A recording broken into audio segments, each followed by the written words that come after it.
What's going on, everyone? Welcome to Tren-dy TV Tuesdays. I'm your host, Nick, here with my beloved panel, Sir Emperor Goodwin, Papa Pumpkin, and Vex Electronica. We just watched the fourth episode of Alien Earth, and we've got thoughts.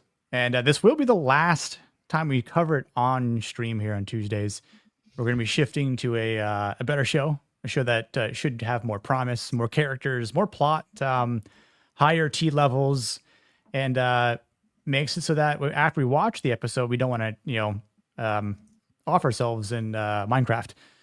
But that being said, before we dive into it, we'll just say what's up to the people in the chat. Yes, Gord has the emojis correct. It is hot garbage still. It has not improved. We're halfway through the season. We are, by Alien Earth terms, ending on a high note, you all, just so you know. Oh, yeah. God. Yeah. Yes. Do you need to send dumb things to change the topic? We have enough dumb things. We're covering Alien Earth. We've got enough to talk about, unfortunately.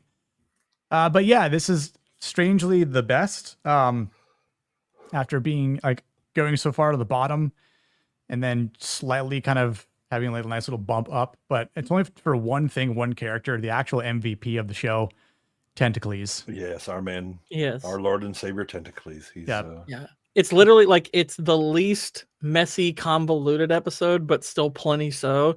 And yes, it does have one moment, one scene where you're like, okay, that was pretty cool. And then it's Hold over. on. And then unfortunately Nick, we return. Huh. should we stop? Because the next episode is entitled In Space, No One, ... Oh my God. Fuck off, And show. The description says, an outer space vessel in peril leads to a dangerous reckoning. They're going to do a fucking flashback to the Maginot, aren't they? Yep, they are. Oh my The thing God. they could have fucking let off with or skipped the beginning at all and just showed the ship and then you do the flashback later. What's we're going to really, choose the worst of both worlds.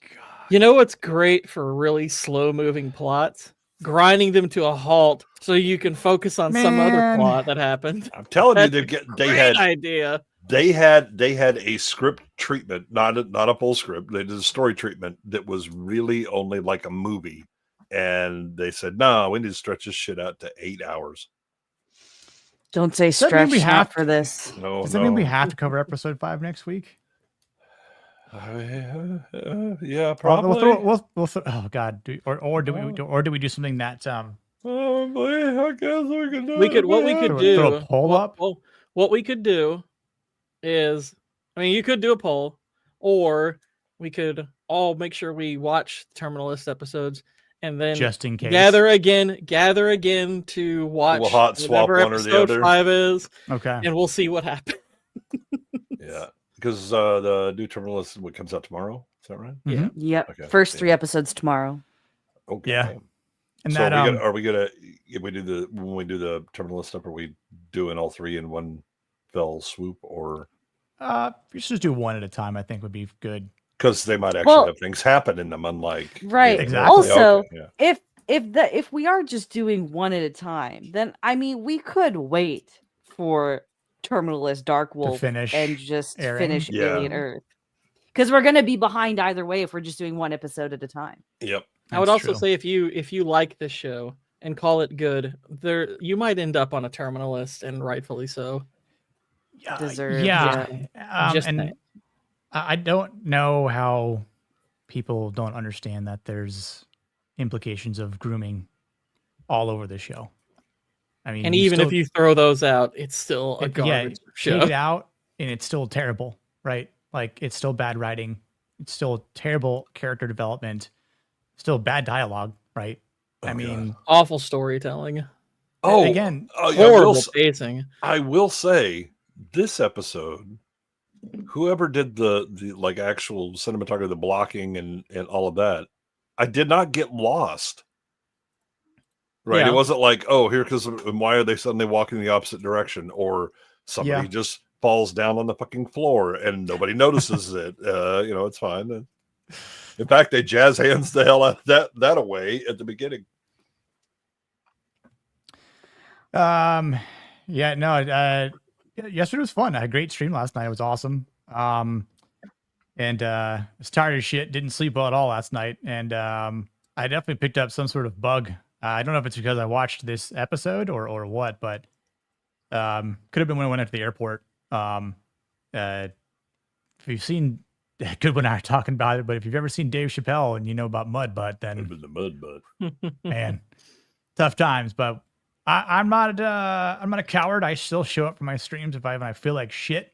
Because that's what a man's got to do sometimes. He's got to be there for people, right? Fell asleep with the stream open last night like an old man. That's all good. Jake, I was like, what happened to Jake? Like he just like maybe he went to bed early or something like that. But all good, dude. I hope you feel well rested. What's up, Rachel? Hello, fellow sufferers. Yeah, man. Good to see you here, girly. But we enjoy your misery. Yeah. Why does the show exist? For reasons I don't know. I mean, we have some theories, but I don't know if I want to say them out loud. Gemma's mad trolling right now. there was like a good 9 out of 10 part though. You know. Yeah. We won't deny Hold that. on. What? I just realized this episode opened with a doll head, and there was no scene that followed up why there was a doll head washing up on a beach. It was demonstrating the emptiness of the heads of the writers.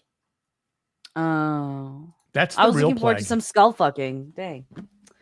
Well, Okay. we got some, and somebody got pregnant. Oh, well, yeah, Tentacles. Okay, Tentacles got up in there. All right.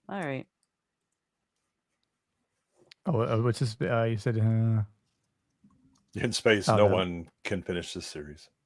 Yeah. I was looking at these links you just sent, Vex. Oh, just retards on Twitter praising this episode. That's all.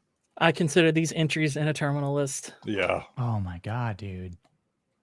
Yeah, in space, no one would finish this series. I heard today Papa Pumpkin is buffer than Nick. I mean, Enzo says he imagined that. But, hey, you've seen the pictures, right? Remember Buff Papa Pumpkin? Yeah, that's still a thing. Just roided out, man. I can't compete with that. So look at that. And it's that damn Miracle Grow. He's been cheating again. That's some serious shit right there, y'all. I'm like a fraction of that. Oh, shut up, Sarah. I didn't fucking talk to you. Oh, wow. I gotta get the show brings out the worst in people. I swear. Just get up and slap her like we would the writers if they were anywhere near us. I'm checking for pronouns in the bios of those who like this so far. 1 for 1. Oh God. I'll be flagged because trans Bitcoin for the second one is basically pronouns. Yeah, that's yeah. Bitcoin is essentially the same thing. Yeah. It is a good prep for tomorrow night for sure. The grooming is about as subtle as a bat to the groin. Yeah. I'm glad you understand that, Jake. Cindy's sick now. Now I'm sick. Sus. I mean, she was on the stream last night, so you think? Know. Oh, you think that's sick? Zach's was sicker. Yeah. Oh yeah. Zach's, with his throat AIDS. Yeah, Zach's had throat AIDS. So. And then the Dooleys were out all of last week. And Niet's out this week now. Mm-hmm. Wow, there's been a bit of a streamer contagion going around. I've been feeling a bit of a cough the last 24 hours myself as well, but I chalk that up to terrible sleep like 3 nights in a row. Yeah. Yeah, I hear that. Exactly. I think just know that when all of you all die, I'm downloading all of your videos and uploading them as my own. You can start with me. That'll work out well.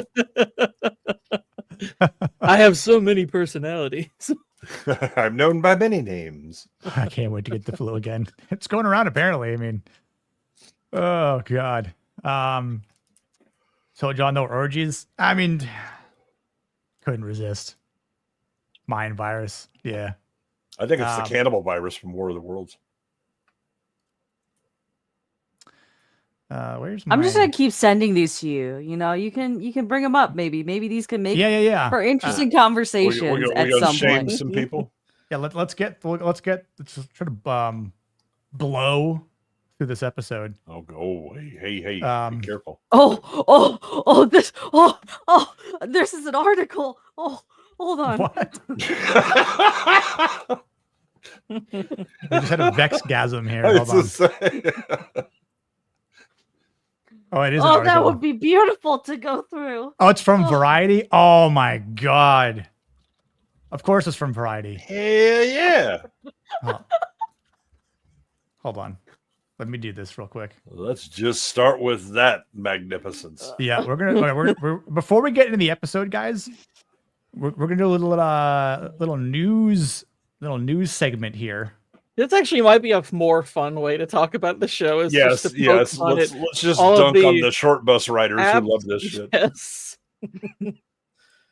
Just know if you tweet about this show, your content. Yep.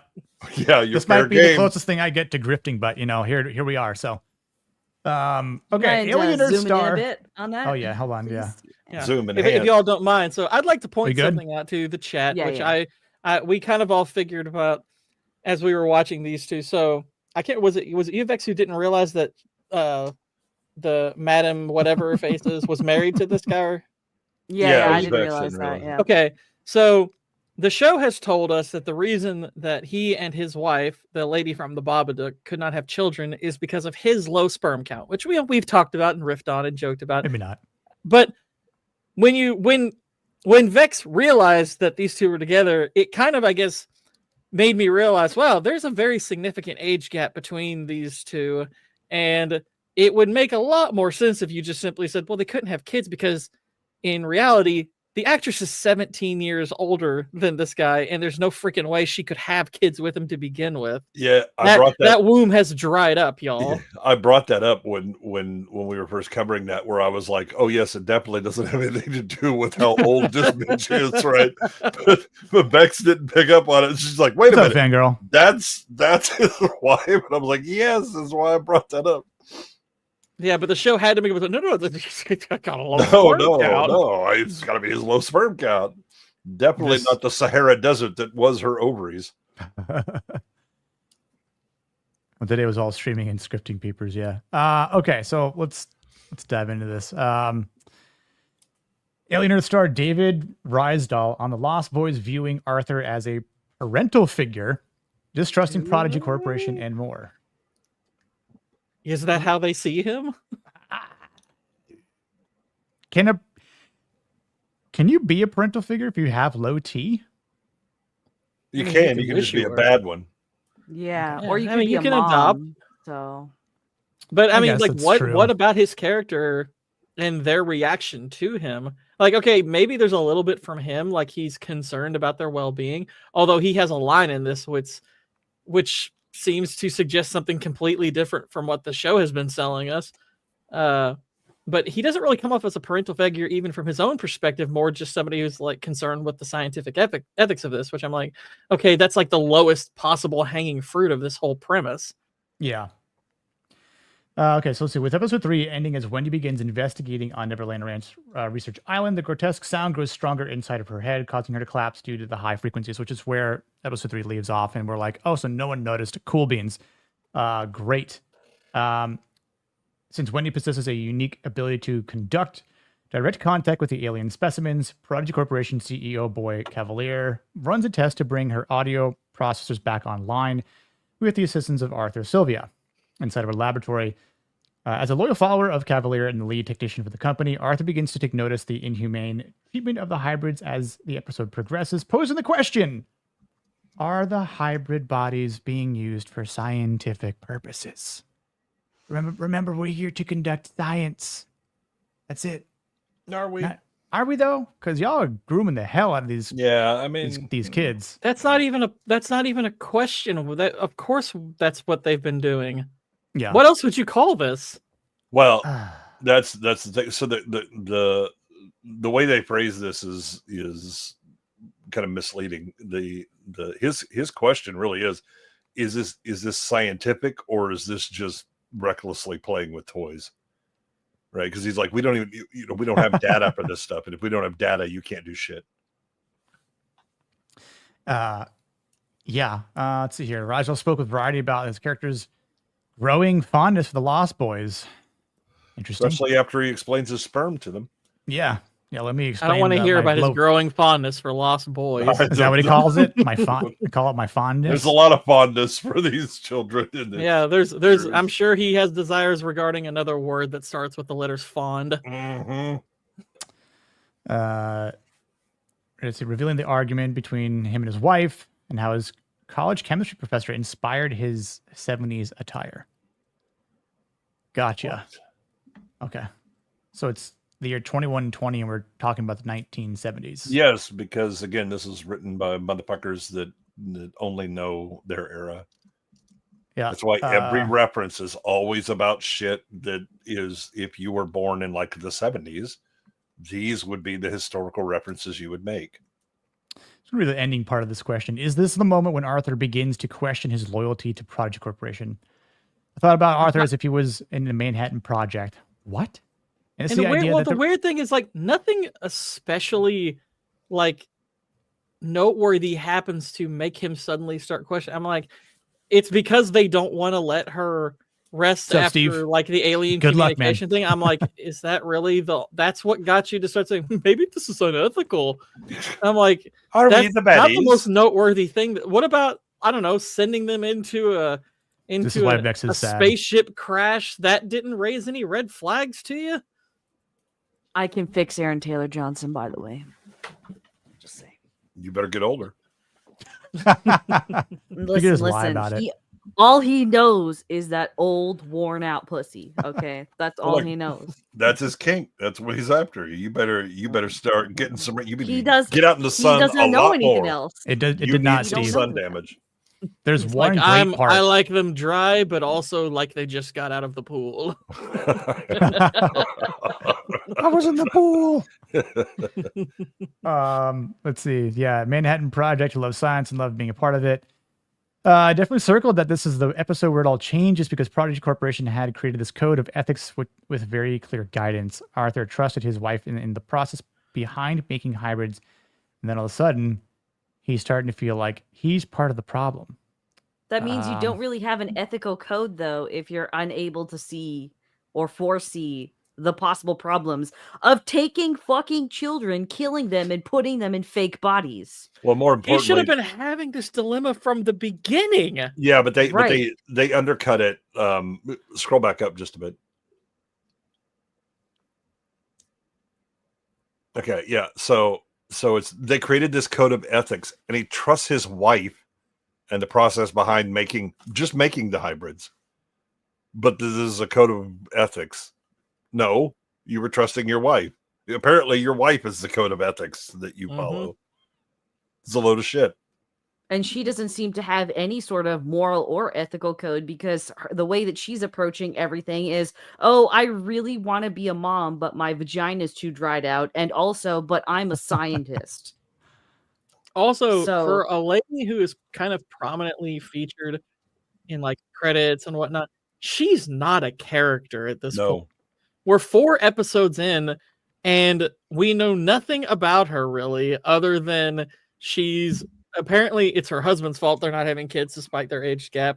Yep. And they apparently review she has a title that makes it sound like okay, she's one of the high-ranking people, but that's all we really know about her. Yeah, I mean she's the emotional tampon.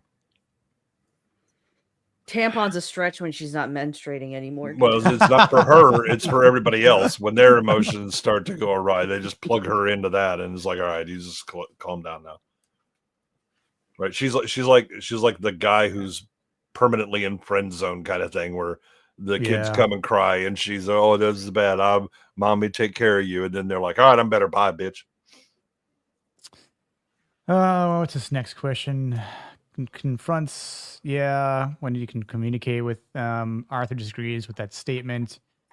Why do you think Arthur has grown to care about the kids even though they are technically his experiments? His reasoning is it surprises him. He keeps saying in the beginning of the show that these kids are hybrids and trying to distance himself from them emotionally. He keeps getting emotional about these children, and so does she. For Essie and myself, our characters are the pseudo father and mother, and it becomes a little bit about growing up for them. As a father, you start to watch your kids do things and surprise you, surprise you, and you start to carry in ways that you didn't think you could, and you have fears that you didn't think you were going to have. For me, the metaphor of fatherhood is a part of his journey in the arc of the unknown. They're scientists, but they love and care for these kids, and therefore they're complicitly in harming them starts to subconsciously bother him. This would all be great if he had more than 10 lines. So he's not enough to justify these feelings and this behavior. Yeah, like it's funny because like all of this stuff he's saying in this interview, it's like I would never have guessed like 90% of this based on what the show has told me. Like even like the idea of like his wife being kind of their mother figure is really flimsy and kind of based on before this episode one scene alone, and maybe that scene with the ginger girl, but even that more seems like a counsel between a doctor and a patient than it does a mother and a child. So I'm like, these are the loosest possible threads for the kind of thing this guy's talking about. And I'm like, we have not gotten that at all. He certainly has not come off as a father figure whatsoever during this show. He hasn't come off that way, and they haven't regarded him as such. I don't even recall. I don't think all of them have even brought him up at any point that I can think of. No, nobody. He's just been in the background. Yep. For the most part, like. Well, but this is true. This is true for a lot of things. I mean, the character again. They keep using the word character. That is not what's actually happening in this show. But the bigger thing is that much like people who are watching this and talking about how great it is, he had to headcanon his own fucking character because it damn sure isn't written that way. And it sounds better than what's written. Right. And so everybody else is just headcanoning, oh, this is going to be about this. And I can see it. I was like, that's not what's written on the fucking page. Stop it. And it flips like every fucking episode. They suddenly, it's whatever plot needs them to do, they do. Yep. But there's and no the really bad thing character. Is they have a lot of time in this show where nothing is happening that they actually could be doing this stuff. Mm-hmm. They actually could be spending there is a lot of these long drawn out gaps between events where we're just getting these establishing shots and a ton of crossfades. Boy, this episode turned the crossfades up times 5. We got like triple crossfades multiple times. We had a quad. Yeah. It was two different characters having their own crossfades happening also on the same screen. What the fuck? J.J. Abrams has not used as many lens flares as this show has used crossfades at this point. God. It's kind of insane. And I'm like, if this is what you're intending to get across with your characters, why don't you spend some time doing that instead of all the nonsense you're doing and all the time you're wasting? There's so much padding to these episodes. Oh, Jesus. Yeah. And the hilarious thing is, I legit think, I mean, between the fact that they don't actually have a story that's long enough to fill 8 hours. Oh, not even close. But I think the other, because look at the way that they try and use the music to have some sort of emotional impact. They legit think they are building tension by boring us to death. Before we move on, I'll say a little 199 from Waylon Bocephus here. ATJ definitely has mommy issues, just saying. But it's okay, because Vex can fix those mommy issues. So it's... I have mommy milkers, so there you go. Well, they need to sag a little further down before he's going to be interested. That's Aaron Taylor Johnson. He's one of his kinks is gravity. I'm just saying. Yeah. Waylon, this is for you. Yeah, Waylon, this is for you. This clip's going to get played every single time now, up for a donation, by the way.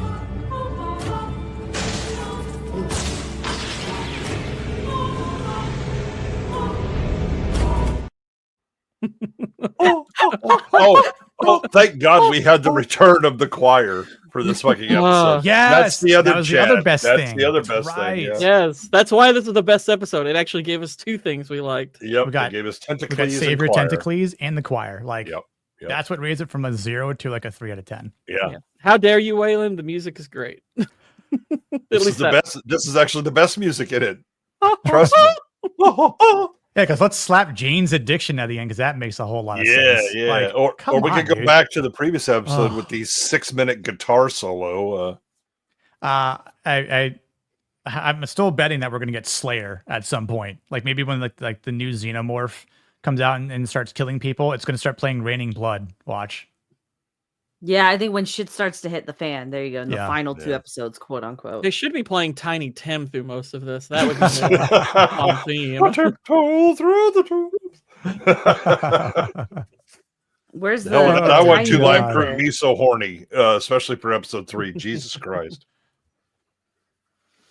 Let's see. This goes on to say, after this conversation, does Arthur see himself as the main parental figure for the Lost Boys after what they've been subjected to?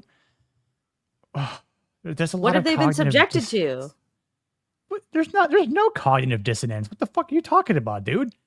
There's no cognitive. There's a lot of cognitive dissonance, and I'm like, what? Are you saying he's retarded? I'm okay, sure, but like.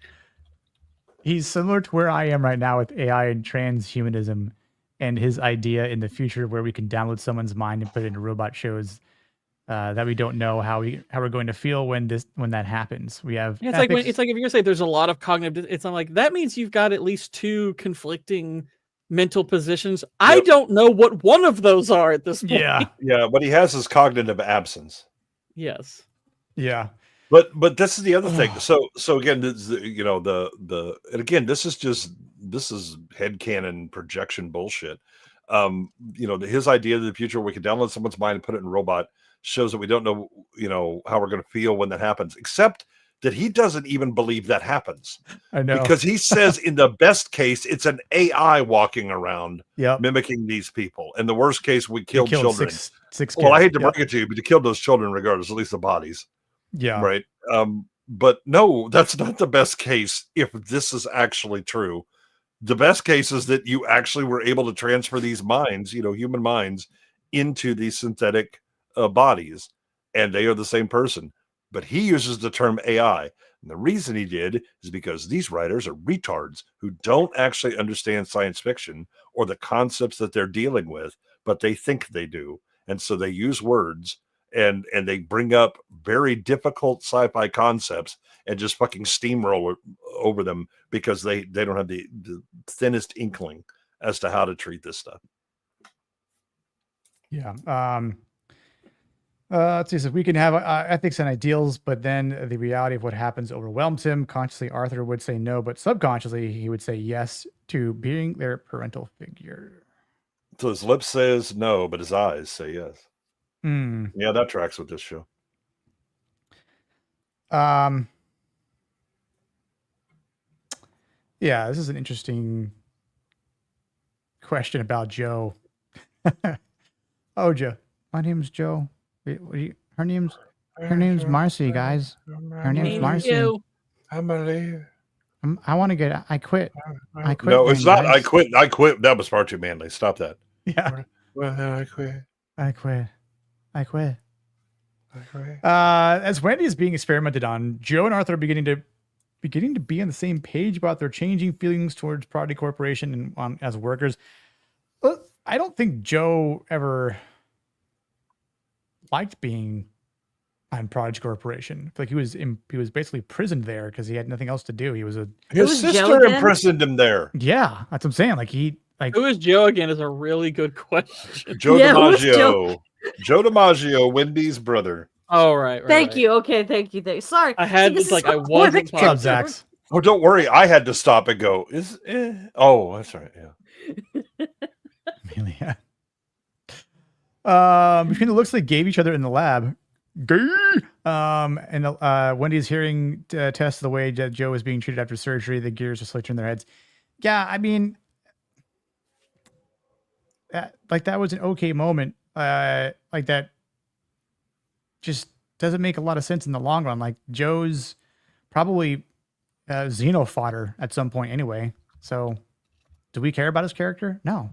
There's no character to care about. Stop it. I mean, the bigger thing is what he's talking about with, Arthur and it causes, him and his wife to have these different thoughts. Shut the fuck up. I mean, Dame Sylvia, was it like the second episode, maybe first episode, where she's talking to Cavalier and saying that, You've created immortality, and you can have immortal consumers. That was her big fucking pat on the back kind of thing.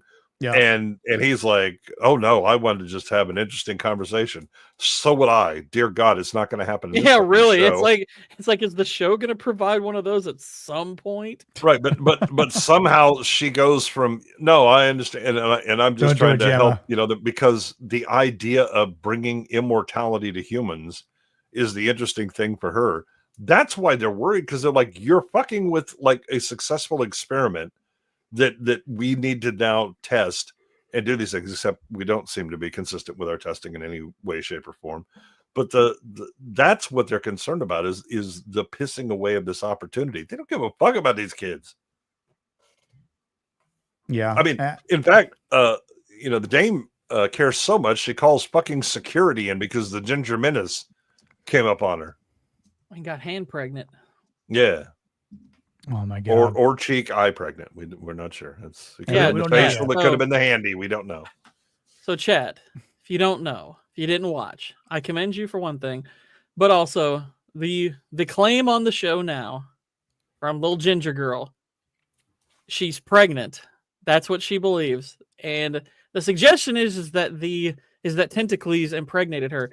And all that happened between her and Tentacles was that it leapt up at her, it touched her face a bit, and touched her hand. And apparently that's enough to get you pregnant from Tentacles. Never mind that this thing has touched a lot of other things and organisms at other points in the show.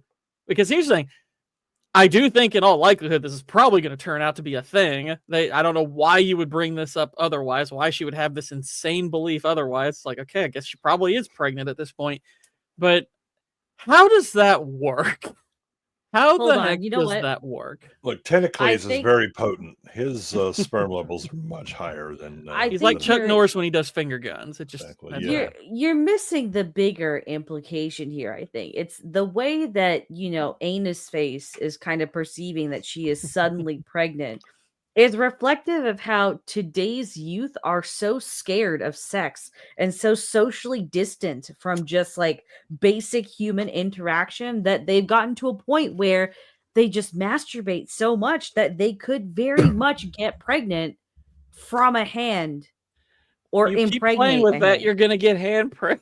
Hand pregnant. I mean, we know that she didn't catch it from the toilet seat because they can't poop, as they so artfully discussed in the prior episode. I think that her pregnancy is just more indicative of what children and youth today are experiencing with their lack of social drive and experience. Well, I think more importantly, we're also seeing the youth that think they're a different gender and claim that they can menstruate and do all the female things despite lacking the anatomy to do so.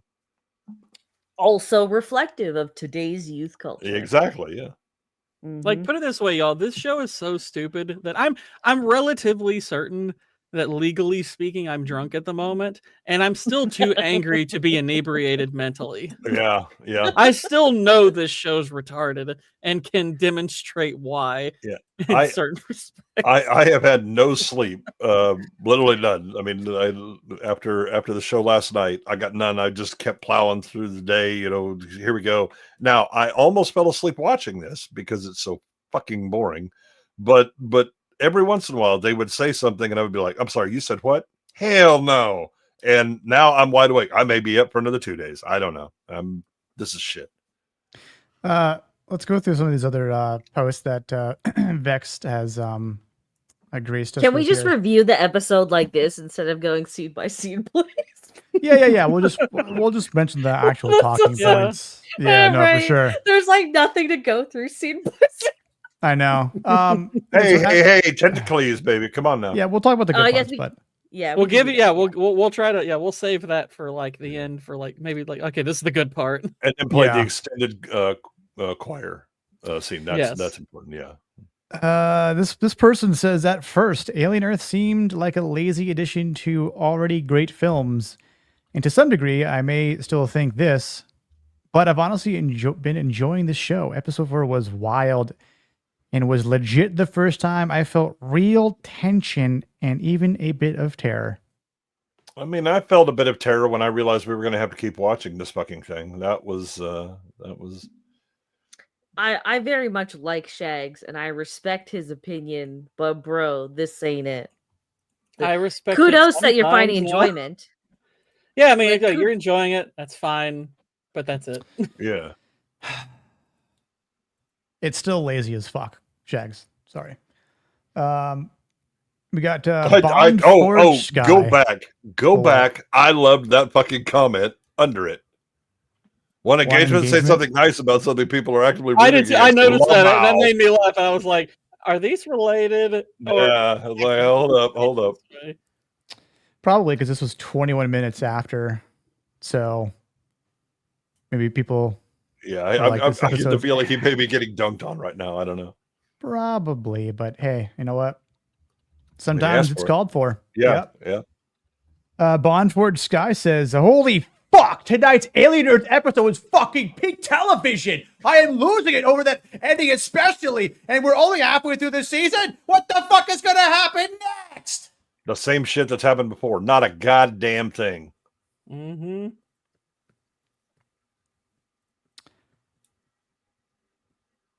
I wish I had that kind of energy after watching an episode of Alien Earth. That was anger. I'm telling you right now. Click on that fucking bio. I guarantee there are flags and a fucking pronoun. Autism stereotype. Oh, hell yes. There we go. Gamer, furry, love. Yeah. Yeah. Boy, that was an easy fucking call. They, them. Hell yeah. Hold on. What is Matt Cat doing following this faggot? I didn't Matt, want to say anything what are you doing? Matt, what you doing? I think we're going to have to add somebody to the list. Naira Crawl, in a haunting confrontation of ethics and humanity. Okay. Alien Earth reveals Wendy's struggle against alien horrors while Arthur questions his loyalty to Prodigy Corporation, igniting a moral crisis as science's dark side looms over innocent lives. Somebody read the variety piece. Yep. Somebody just plugged in, like, say this prompt, Chat GPT. And I know, like, here's copy paste variety article. Give me glowing one recommendation paragraph on this shit. Yeah.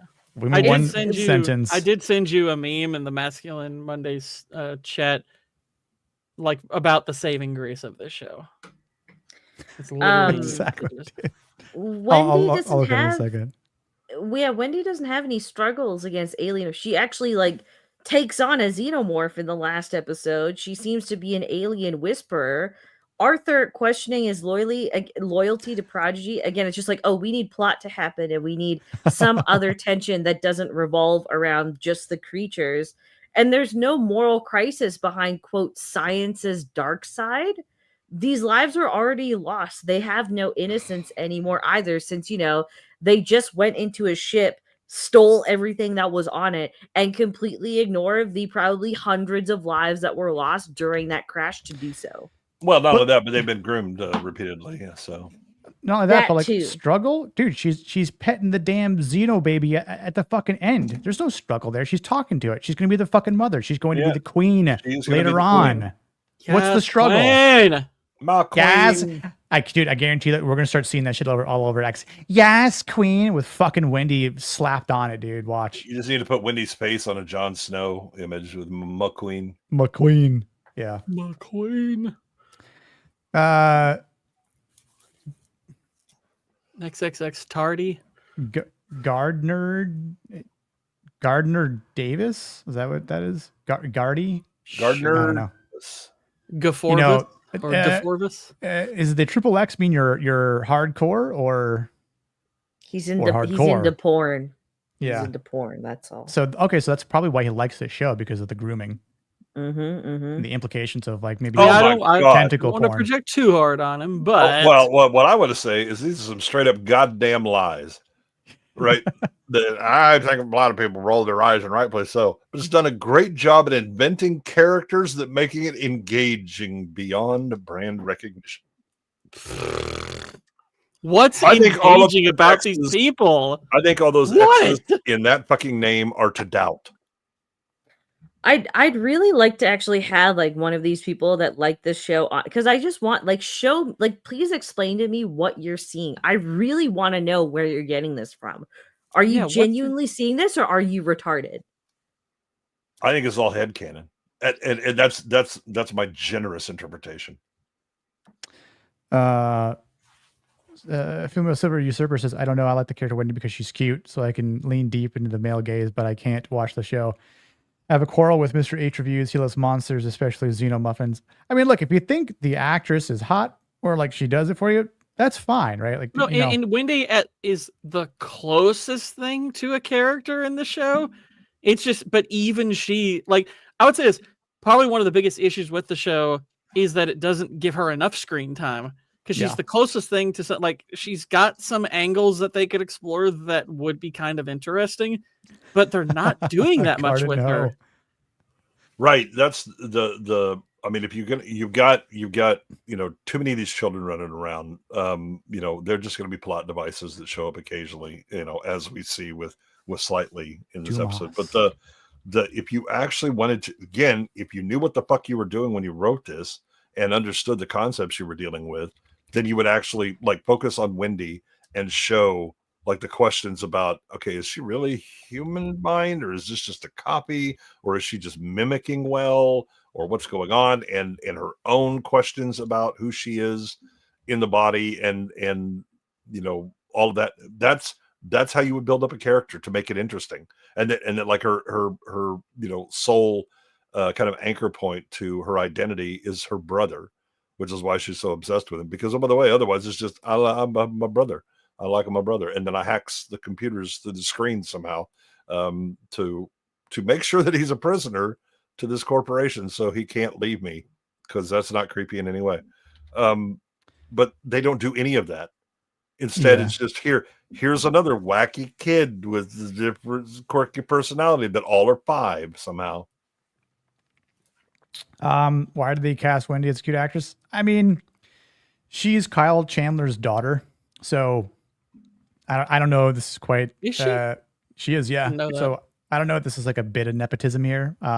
And I don't think she's been in much else, so this might be like her breakout role. I think she's reasonably talented, I guess, like I've seen far worse actresses, I guess. Yeah. She's certainly not. I mean, she's not making. It's more so the writing that's just. It's like same thing with Timothy Oliphant. Oliphant's a good like actor, I wouldn't like if I were to find out she's in something else, I wouldn't be like, oh, I don't want to see that because she sucks. I'd be like, okay, she might be good in that for all I know. She's doing what she can with this material. Yeah, nobody can be good with this material. But I think the other thing is that look, she's a brunette and kind of slightly bit. Yeah. Oh, well, you have to have that in an Alien movie, don't you? Because they're in every other goddamn Alien movie. Yeah, if that works for you, then that works for you. You know what I'm saying? If someone's getting enjoyment from this show. It is all headcanon. Nip to tip. That's frightening. That'll be later. Let's see. Episode 4 of Alien Earth is my favorite so far. I find it a lovely exploration of many, many avenues regarding creation, natural, artificial, and how they relate. What are you talking about? Get the fuck out of here. I mean, if you want to say this is my favorite episode so far, it's like, well, guess what? I agree with you on that. It is my favorite episode so far. It is my favorite piece of dog crap out of the 4 pieces of dog crap. Yeah, it is the best looking girl in the leper colony. There's go ahead, Nick. I'm just gonna say, like, for the comment here, like, some of the many Alien fans are concerned about where is the action or where is the Xenomorph. I want to see the alien run and be shot at crazy spectacles. No, that's not what we want to see. I want it to be written well. Yeah, that's on the contrary. Oh, guess what? Please, let's go back and see what they thought about episode 2. Because I guarantee that's what they were fucking stroking off about. Yeah. I finally know who all the 5 companies are. I mean, man, if only we had Google or something. Did they ever mention the quote unquote the 5 before it came up in that conversation? Because like, do you know who the 5 is? I was like, I haven't even heard that phrase yet. And in the first episode, in the opening of the first episode, in the opening of the first episode, they actually revealed there's 7. I thought it was canonically 5. like in the universe, there's 5. Turn down the lights, babe. A new episode of Alien Earth came out tonight. and I can't see this post because I don't want to. I God hope only Babe knows refers what to an that's adult. Their shit. I really hope Babe refers to an adult woman. Oh, here we go. Yeah, but Romulus was the best movie in that universe since Prey. Nigga, what other movie was there in that universe since Prey? Oh my God! You didn't just say that, right? Prey. Like, oh my Romulus God! It's best thing since last thing. It literally. They're not even in the same universe. After. They're not in the same universe, dude. What are you talking about? This guy probably thinks AVP is also canonical to everything. Absolutely does. It's probably because it was the first movies he saw. Gosh. Earth is doing a lot of lore building for the other Alien films, but is really good at standalone, which tells you everything you need to know. I mentioned this to you guys backstage, but I guess for this show still hasn't justified setting it in the year that it has. There's been nothing introduced either through the characters or this Weyland-Yutani ship or even the type of creatures that they've discovered to justify this taking place before the events of 1979's Aliens. Also, I'm just like, we're 4 episodes in. This is the first episode where we got some sort of character for like the secondary, Lost Boys or whatever.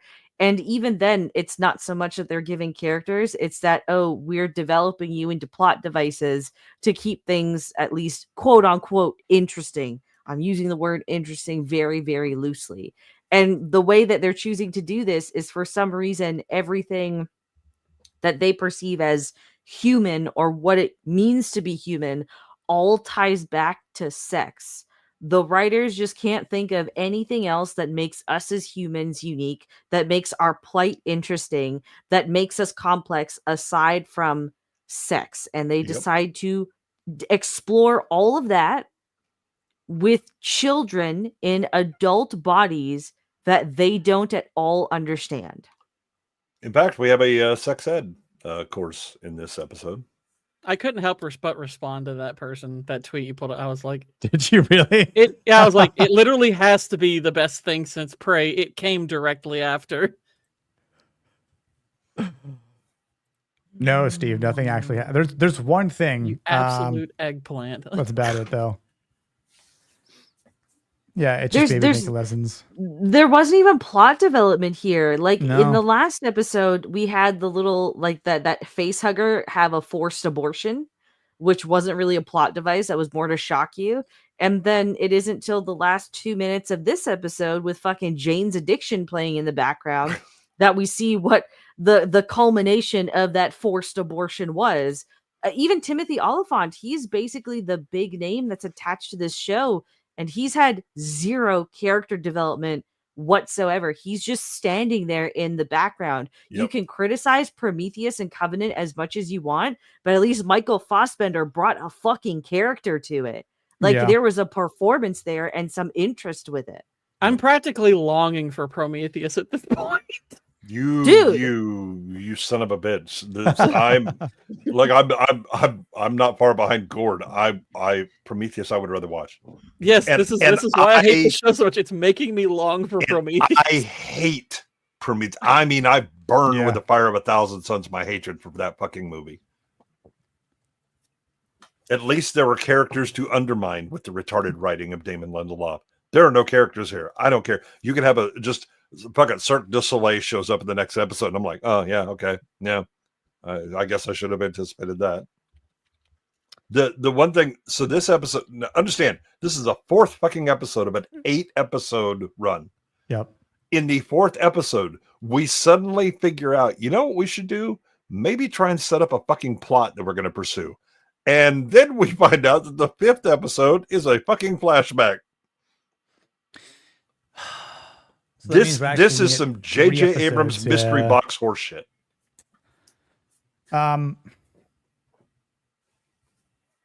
Yeah, I don't understand why they're going to do a flashback when, again, like we would have preferred to see the events happening on the Maginot in episode 1, potentially, as an option, or one of the 2 options that would have made sense. Or don't show any of that intro with the Maginot until you decide you're going to do your flashback thing, and just have ship crashes, and now we're trying to figure it the fuck out. Instead, they chose the worst of both worlds. Yep. You focus on the people that are already on there. You establish them so they're actual characters, and then boom, ship crashes, and you're like, oh shit, where'd that ship come from, and what was on it? And you keep the mystery building, and maybe you just show, one or two aliens, right? That they make sense and they actually see, right? They're not just like they bypass a face hugger in one of the cryo capsules that they just walk by without actually investigating it like they should. But and maybe have like the ceiling testicle plant thing hanging. Still there hasn't or something shown up like again, that. by the way. Yeah, I thought about that as well. Oh, look, Even a crust is all. What a surprise. Even the little tick thingy, we haven't seen those. Yeah, we haven't seen the leeches. come up again.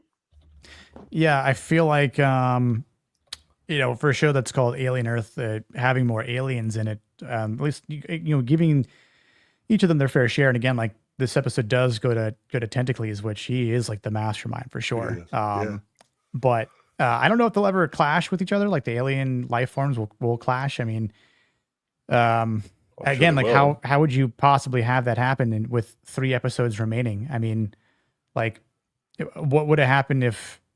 Well, we have to talk about transhumanism. That's really the important thing in this alien show that has a ship full of xenomorph, 5 different kinds of xenomorphs land on Earth. Just because we discussed this while the episode was airing too, and we've noted this through the last 3 episodes now, because these two can communicate, and it's very clear that Boy Genius is tracking all of his robot children as well. I'm wondering why it is that in order to, because we haven't seen Weyland-Yutani or that Yutani chick show up again since. I would think if the whole thing is corporate espionage, she would be showing up a little bit more, or maybe representatives of the other corporations. But doesn't it make more sense to, if you're all in the business of making synth bodies, doesn't it make sense that you have in some way developed a way to biohack them from a distance? You could, but I because don't know why he's not. the way, right, like the way that they're choosing to approach this, with Morrow basically acting like a PDF file to get this kid to go along with his grand plan, it just lacks all sense, because even if he manages to get the egg, there is clearly security around. They have a protocol for that. There's cameras everywhere. They can track the biometrics or whatever of these robots on top of that. And it's also a fucking egg. That's not a tiny thing to try and get out of hiding. So this entire plan has fallen apart already just by the way they've decided to set up some of the rooms that this shit is in. This plot line doesn't make any functional sense whatsoever. Yeah. I'm not even totally sure what the plot is. Well, the whole point is that he grooms this boy, into fucking stealing an egg for him, but the plan doesn't make, and they're on an island on top of that, and he's a retarded robot to add to that. He doesn't actually know anything. So once he gets the egg, what's he going to do? He suddenly is going to learn how to pilot. Oh, you know what? They conveniently laid out to us in a direct piece of dialogue between all the retard robots that, oh, well, we can just download information. Like, I didn't know that for a year, but we can just insert things and know I can just learn French, and I bet I can learn how to pilot something too. Right. Like a helicopter, Just... Yeah, drop ship. Yeah. And also, I'm going to say this. I will give the show this. The show is a little bit based in acknowledging that brown people fucking suck. Okay. The brown kid is the one that approaches the rest of them and is like, we need to create civil unrest in this delicately balanced and well operating environment. That is very Take true. a look at Canada. Okay. Them brown niggas are doing that in Canada right now. Okay. Just saying. I mean, the black kid is not nearly as tempted as I know exactly. Like he's not. It is funny that the black kid is easily the most mentally underdeveloped of the Peter Pan kids. Well, which one? True. Because you have Smee, who's busy eating his crayons. Well, he's mixed. He looks mixed. But then you have the scientist kid. Now Isaac. Remember, there's 2 black kids in this. Yeah. He took agency. I mean, we might as well call Morrow. Mulatto kid is now Isaac, just so y'all know. Yeah. Morrow might as well be, operating at a low IQ as well because of his stupid fucking plan. Well, the good news is he's dealing with even dumber people, so he's way ahead of them. And then back to Vex's point, now we're introduced to a whole analogy of monkeys. This was in like one of the earlier episodes. Yeah. And then we started with the grooming, and I was like, oh no, that takes on a whole different symbolism, doesn't it? I'm still really unsure about what the point of not only this character is, but to just cast such a high profile actor in the role. There's no acting actually happening here. There's no character happening with Kirsch. There's no plot that's been happening for 4 episodes. I mean, they finally decided, maybe we should have some sort of plot thing. We're going to try to establish it. We're going to skip it, and we're going to try and resolve that shit in 3 episodes. It makes more sense to cast a big name in the role of Boy Cavalier, since he's the only one that genuinely has some sort of arc going on. Well, who else are you going to get that's at least as twink as this guy? I mean, Timothy Chalamet is the only one. Yeah, exactly. To be fair, at least Timothy Chalamet has a chin. He's actually got a jawline. Yeah. This guy's like this guy's Adam's apple sticks out further than his chin. I think this is Timothy Oliphant's table reading face. Like he just sees he's like, yeah. I think this is Timothy calling his agent going. I really hope he's getting paid a lot. Oh hell yeah! Exactly. Yeah. Nobody could act with these lines. Rossi, stop playing COD. Come on now. But you missed a Vexgasm earlier on in the stream.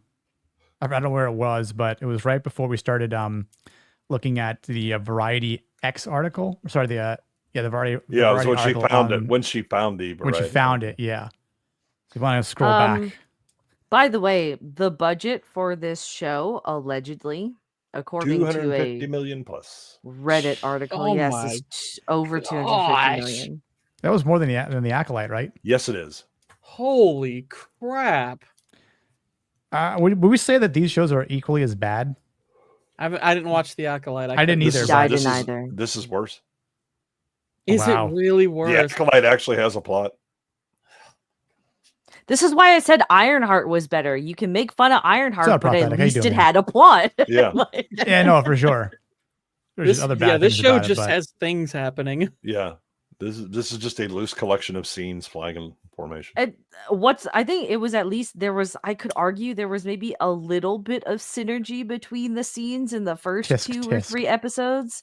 But now in this 4th episode, everything is so disjointed because these characters that suddenly have a story happening, you didn't do any due diligence to set them up as individuals in the first 3 episodes. Like at least with something like the original Alien, you got those very brief encounters at the beginning of the movie that established which character was which, what their purpose was, what they were like as individuals, and when they eventually died or something happened to them, you actually felt for them. You could empathize with them. They couldn't even fucking do that with all of these robot children. They're just all fucking retards with crayons up their nose. I would say that like the first 3, there's no plot, there's no characters. I don't give a fuck about the first 3 episodes other than, oh my God, stop being creepy. This one is the one where they were like, oh yeah, I guess we should go ahead and get started with something. And so they start to create some sort of identities for these characters, but I think it's going to be too little too late, and it's going to be incoherent anyway, because it's Noah Hawley. I don't know who the fuck was actually doing his homework for him when he was getting all the accolades for the other 2 shows. But he's a hack. He's a no talent ass clown. This is J.J. Abrams level shit. J.J. Abrams is better than this. Yeah, he can actually okay, mystery box, and then I have characters. Holly is just everything is a mystery box. Characters, everything. It's all mystery boxes. Trust me, bro. Also, just to add on to like the quote unquote developments that we're having for these secondary characters now are completely contradictory to everything we have seen in the first 3 episodes. In the span of literally a day, because it's only like been a day since the last episode and this episode, these children have now learned how to properly socially interact with each other. They have more vocabulary than just dude and bro. They don't think that fucking ball hairs are the most cool thing in the world anymore. Like it's We're no longer discussing whether they can or cannot poop. Yeah, that too. And they know how pregnancy works, apparently, when none of them, they didn't even fucking know what boobs or scorpions were before. But now they know about pregnancy. Right. This is And just crickets. so strange. I'm just getting into this commercial in the back end here, but yeah, I mean, I think some of the other things that we were talking about. Let's watch the commercial. It's more entertaining than this fucking show. Yeah. Does anyone need a mattress? If you do, I mean, I got the KY jelly from last week, so you know. I knew we were in for it because the very first commercial we got was for tequila.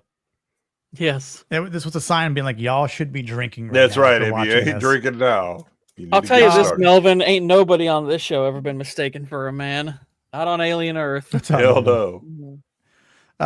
Vasquez is way more like manly and feminine than basically every character. Yes. You hit that like button. I'll play this for both of you gents. Because well, actually I should say this before I play a clip. Because we're gonna get to the good part. So Moro tells us his actual name. It's Kumi. Spelled K-U-M. Come on me. Kumi. He's a Ghanaian, something like that, whatever.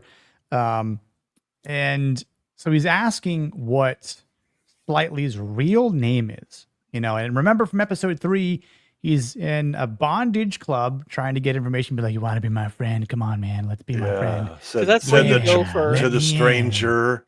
I'm a stranger. That's where you go to hook up to the internet. Come in my van. It's like, Slightly. I really need to get online. And which, here's the weird thing. He's not. He was calling from himself.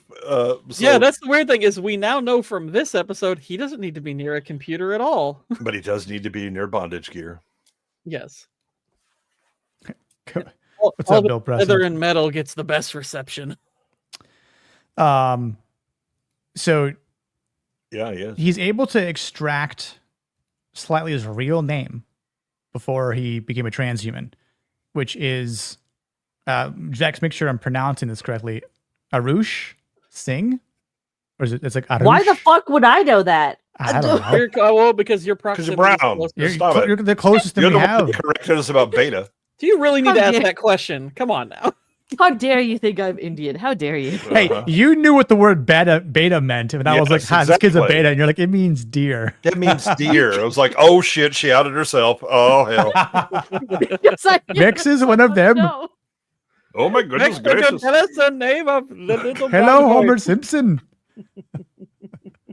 Okay, yeah. So his name is Arush Singh, and Arush with this Singh, information, Morrow goes to the continent of India. Yeah, so everything's a continent now.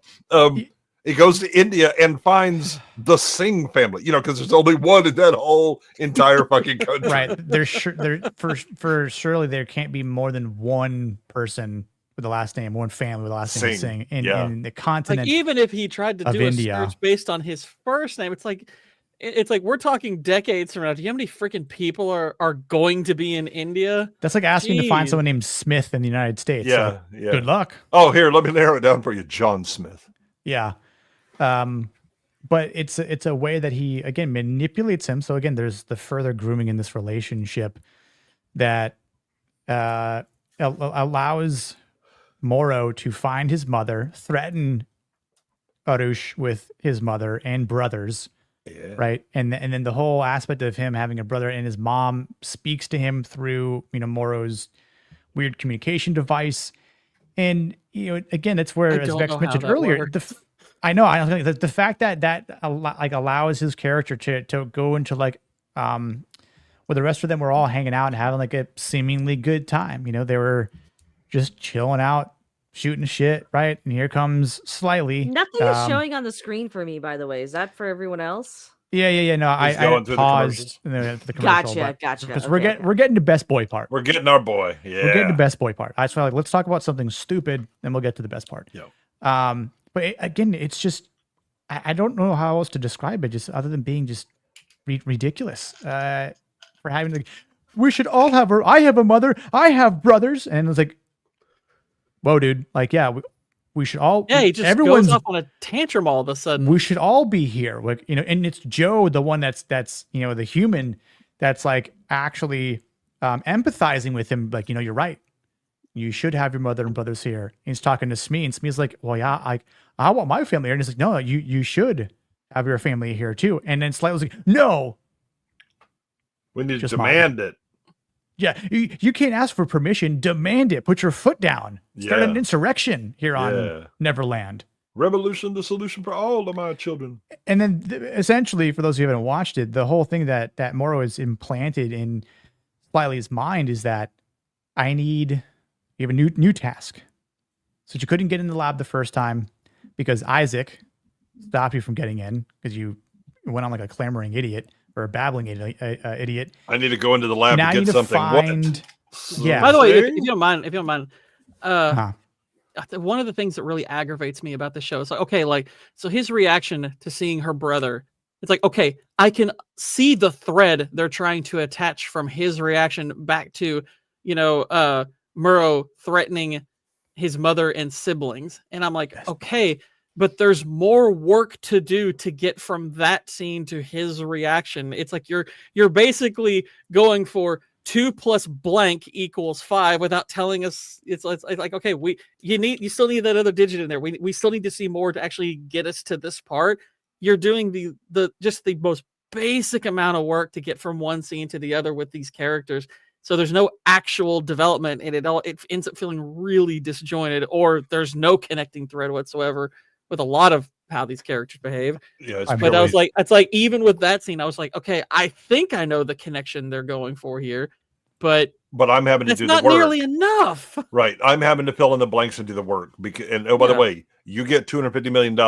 I'm not doing your work for you. If you want me to do the work, then you pay me.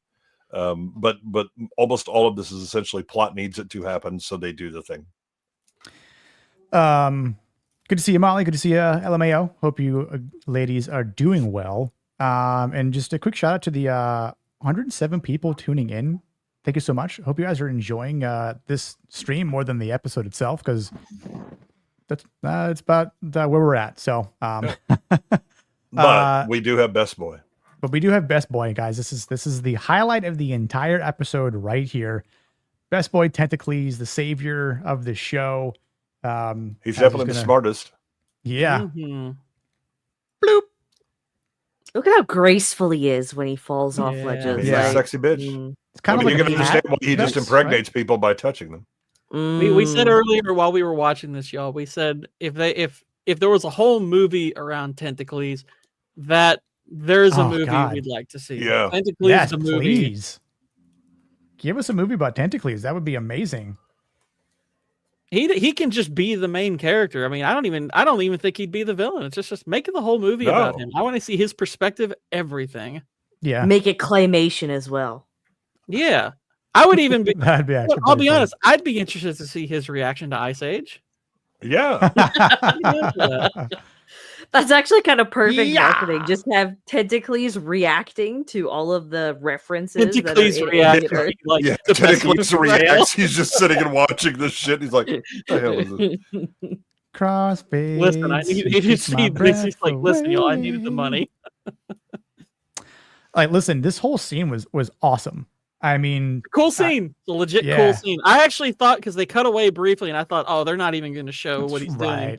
But then they actually did, and I was like, okay, cool. I'm glad y'all did that. It's at this part where they're like cutting away, and we're all like watching. I'm like, oh, come on, you're gonna rob us of that? Like, you're gonna rob Tentacles of his infamous like great moment here? Like, but Tentacles' charisma was too much. I mean, the camera just had to turn back on him.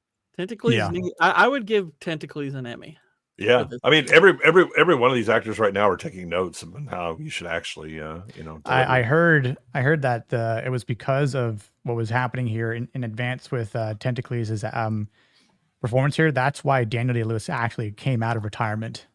Yeah, he was like, my 3 Oscar record is in danger. Yeah, yeah. What inspired you to come back out of acting. Surely not to this project with your son and Sean Bean, but more so to honor the fantastic acting from yeah, I mean, he's Tentacles here. Tentacles here setting the new standard. Daniel Day-Lewis needs to see if he can still measure up.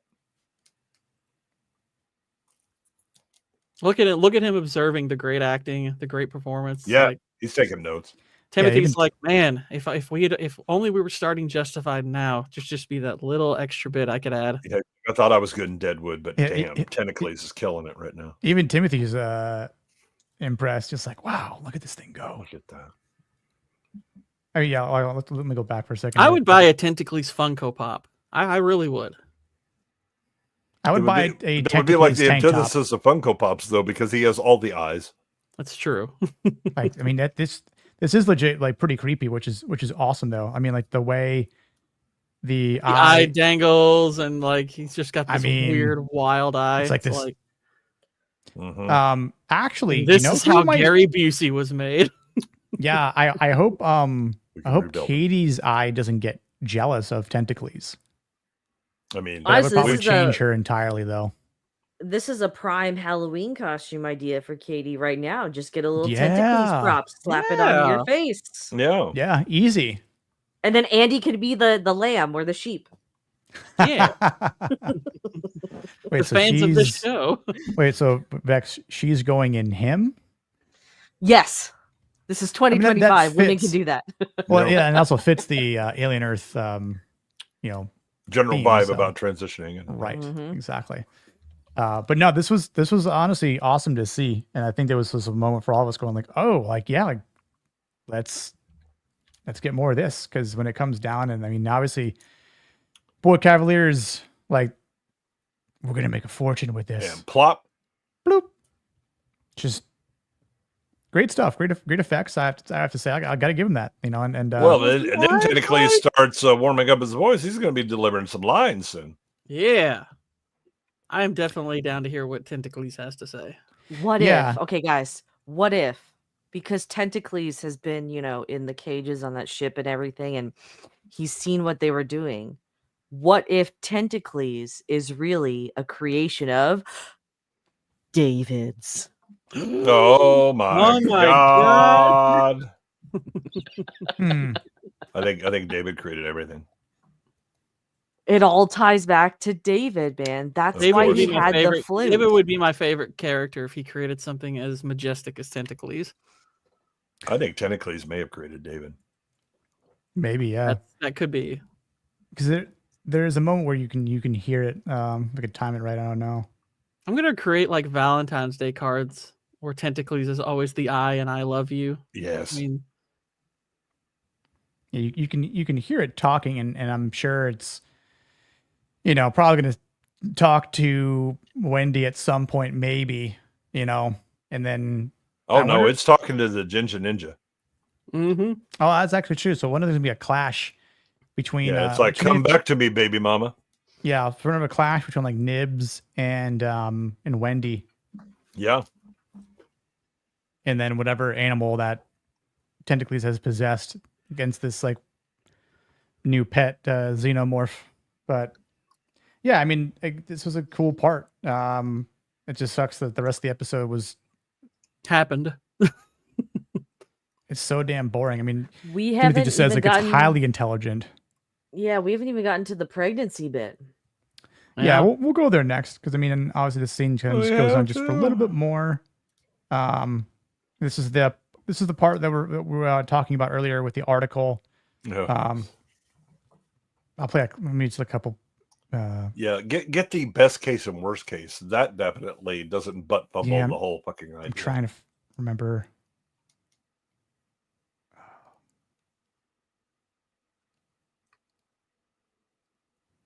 Trying to remember exactly where it was in the dialogue. I wasn't quite paying attention to. Exactly. I was more yelling when it happened. And so.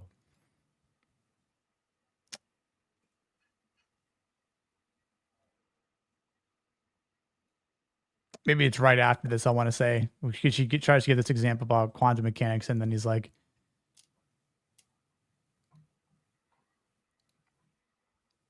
"Here we go." Here we go.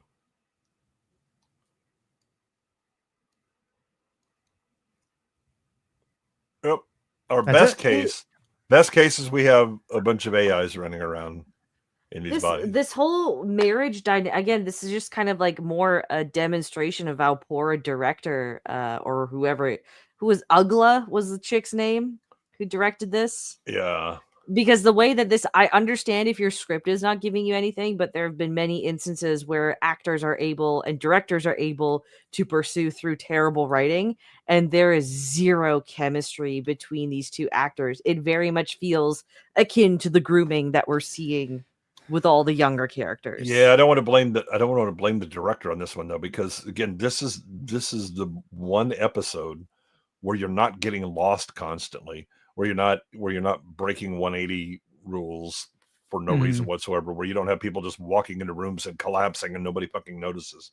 The writing is still the writing, and it's going to be Holly and whoever else is working on the episodes, but this one is probably the best directed of the ones we've had. This is Vex's favorite character. Even though she about had an aneurysm at this moment here. She terrifies the hell out of me when she smiles. Yeah. Ready for this, y'all? Ready?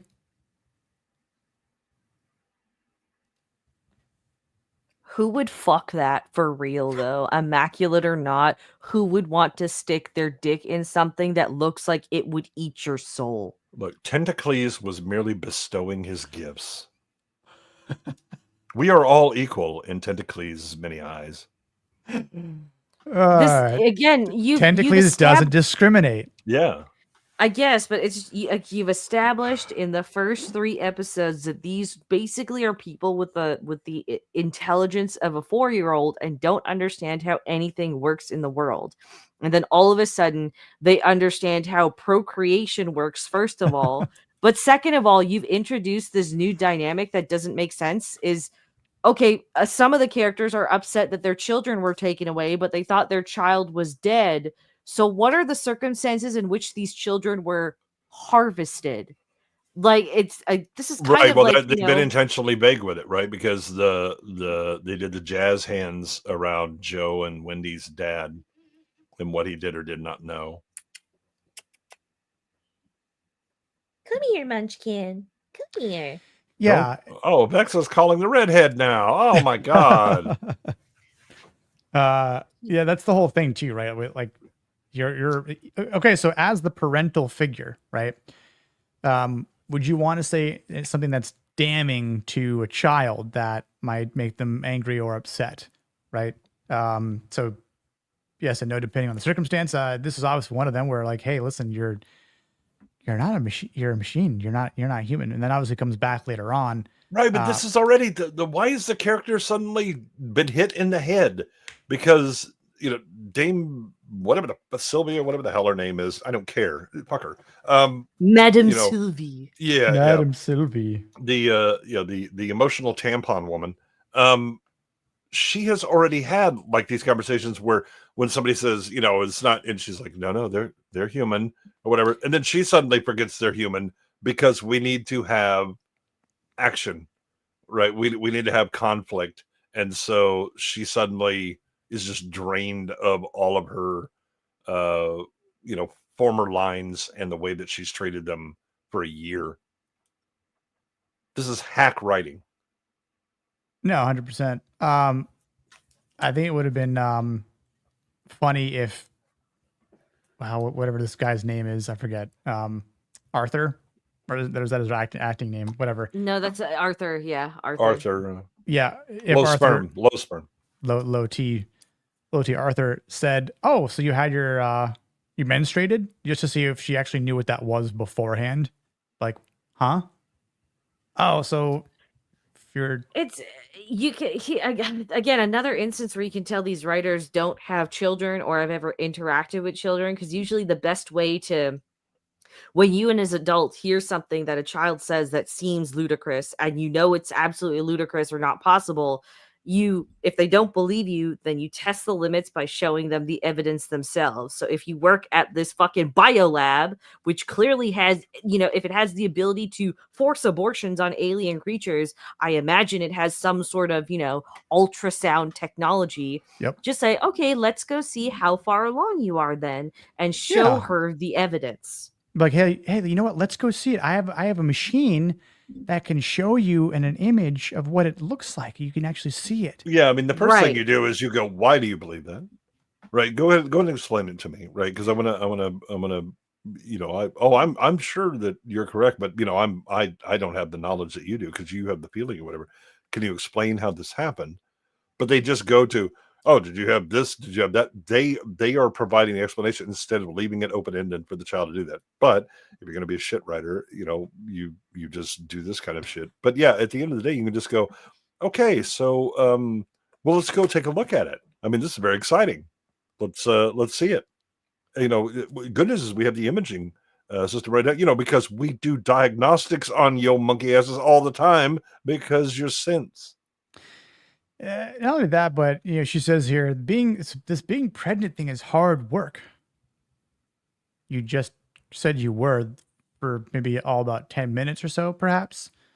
Let alone the good news 9 months. is she's ahead of Dusty Vagina over here, so she probably knows better. That's probably also why Dame was also like probably. Bitch, insulted. I know you ain't talking about pregnancy. Yeah. We blame Arthur's sperm count, but you know it's me.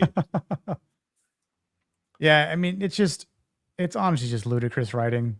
I mean, this is where she kind of freaks out more on Dame, her mother, right? I'm sure people are like, oh, kids lash out at their parents all the time, and I'm like, not like this, because if they did, kids don't have the ability to crush you with one hand. Yeah, as she flies across the room on really bad wire work. Yeah, with that wire work though. This the reaction to this all also makes no sense because these children have been largely docile. They were totally fine going on a rescue mission, quote unquote. They were totally fine interacting with aliens. They literally had a gun pointed at some of them by Morrow and they didn't do anything. And now suddenly they have again, is this because Tentacles impregnated her and now she has the strength and the will to do these things? Is that it? It's the hormones. She's pregnant. You know how crazy pregnant. Oh, the synthetic hormones. That's right. Yeah. They upped the dosage, didn't they? Yeah. Well, or Tentacles did.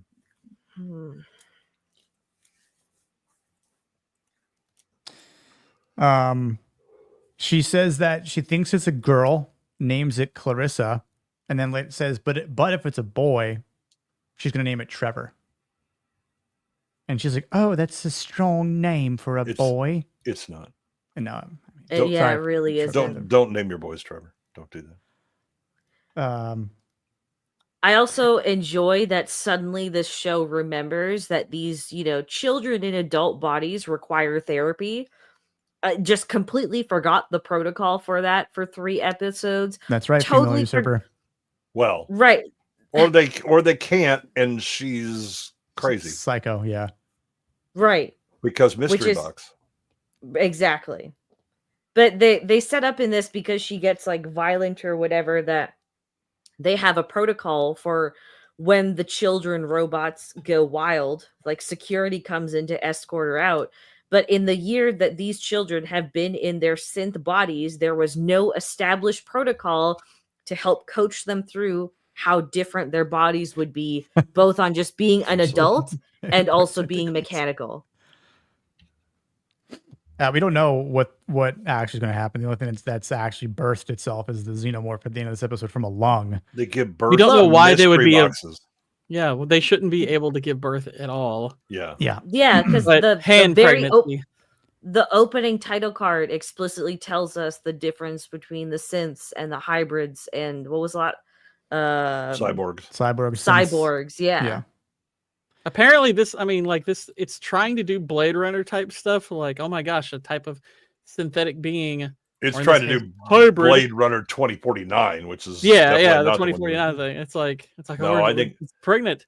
I think it's worse. Deckard on Rachel's hand. That's how it happened. Yep. Just a handy. That's all it takes. And no, I think this is worse than that. I think they're trying to steal from Ghost in the Shell, and I'll burn your fucking house to the ground if you try and take those. How is this Ghost in the Shell? Because so remember you have the major, and then you have the entity that is becomes self-aware. And remember that there's about reproduction, that you have to join with a human mind in order to reproduce, because that matters or whatever. Well, these synths, because they would be unable to reproduce, are locked into always being what they are. Right? They can't evolve. Good. When you want to respond to Molly? I remember the past 3 Alien films. Going to be trying to set up the tall people. No. The engineers. Architects, the engineers came way before all this. Yeah. First of all, tall people already exist. So we don't need to set them Molly, this takes place after Covenant, after Prometheus and Covenant, but before the original 79 Alien. Yeah. David already genocided all the... And it's okay if you don't remember Covenant or Prometheus, because... You're better off. Or Millis. Yeah, or I don't know. I would much rather, like, Prometheus is my guilty pleasure film. Like, I know it's shit and it makes me rage, but I still enjoy watching it, like, as schlock. I would much rather watch Prometheus 8 times in a row than watch 8 episodes of this. Yeah. I mean, I'm hoping this joins the ranks of forgotten bad Alien content for sure. Yeah. Make this, Alien 4 or something like that. This all makes AVP. The flashback here makes even less sense. Like, it's like, what are you trying to add to her character here? Yeah, it's like, we saw this stuff. What are you telling us about? Oh, she's pregnant. It's like, huh? It's like it's so out of left field and mechanically makes 0 sense on so many fronts. It's just hold on. Oh, she's pregnant. Hold on, Gord. I think I figured it out. Okay. So she was scared in the last 2 episodes. Like, she's having a hysterical pregnancy. No. Just hear me out. Okay. So she was like, we know that she was scared, right? Because every time we saw her over the last 2 episodes, she had the dumb fucking prolapsed anus face on her, right? Yep. So now all of a sudden, her handlers / her groomers have taught her that there was nothing to be scared of and it's all totally normal, and now they have convinced her that this is something acceptable and something to be happy about, i.e.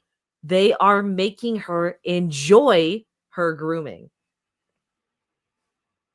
I mean, that's already been happening, though. That's nothing new. That doesn't explain why she thinks she's pregnant. Well, but this is what I mean, right? It's just like, now it's just like, oh, this means that they love me enough to do this. This means that they cherish me enough to pick me to do this, right? It's like that twisted psychological, like, mumbo jumbo. Except that she's the one that decided she gets special attention. Because what Dame says is that she has not been doing her therapy stuff. Especially since this girl came back. And remember in the previous episode where she was busy having a whack job, flashbacks about Tentacles, and really, who among us cannot stop thinking about Tentacles? But then suddenly it's, I'm pregnant. She knows what it is, man. This is all just the next level. Man, again, she's the last one that anybody's going to stick anything. And look at that. Listen, I know she's too ugly to groom. I understand, but when a hole is there, a hole is a hole. Okay, but they didn't use that. It was her hand. The other children being groomed, and so she's just claiming this shit just to try and fit in with the other ones. See, somebody had sex with me too. You say a hole is a hole, but she got pregnant through her hand. There could be a hole in that. I remember they show that flashback. Here we go. Yep, and see, it's attached to her face. Yep. So that one tentacle right here got through the big her hands. long one. Oh, tentacles! The big long one. You bastard. dog! Yeah. You dirty dog! Gave her the long tentacle. Because he got on her face, right? So he probably got some of his tentacle jizz in her eyeball because he was trying to get there, right? Yeah, or at least I mean he like actually attaches like to her cheek and stuff Right. like that. And because he is a highly intelligent creature, as is deduced in a later scene, his sperm was able to travel through her body to her uterus. Does she have one though? Doesn't exist. Yeah. Yes, so exactly. Uterus. Yeah, Exactly. Well, he actually built one. Oh. There you go. See, now, okay, That's how finally, intelligent he is. finally, it makes sense. Yeah, exactly. There we go. Tentacles babies are so smart. Mm-hmm. What a clever young lad. He, like literally, someone- Tentacles is going to be like the Chuck Norris meme of being born in a log cabin that he built with his own 2 hands. Yeah. I wish that we could watch this live on stream and do our live reaction, and that people could have heard our live reactions to this, because I feel like that would have been the icing on the cake. Because even just kind of going through the scene by scene, or just in certain moments, like it doesn't do it enough justice for like the shock of the bullshit. There we go. Yeah. Crouching chicken, flying ginger. Can you just play how she managed to jump, please? Yeah. Goes from crouching chicken to flying ginger. It's really bad wire work, y'all. It is bad wire work. $250 million worth of wire work. Uh-huh. And Pause, just in case. yep. Yeah. So Don't want to get taken down for wild robot footage, you know. Right. Yeah. I don't know if I could. If I could. No, I don't think slow mo it, speed. but no. Damn. By the way, Crouching Tiger, Hidden Dragon pulled off significantly better wire work for less than $20 million. Yes, it did. Yes, it did. Well, that's because they hired competent people. Yes. And here Hero also.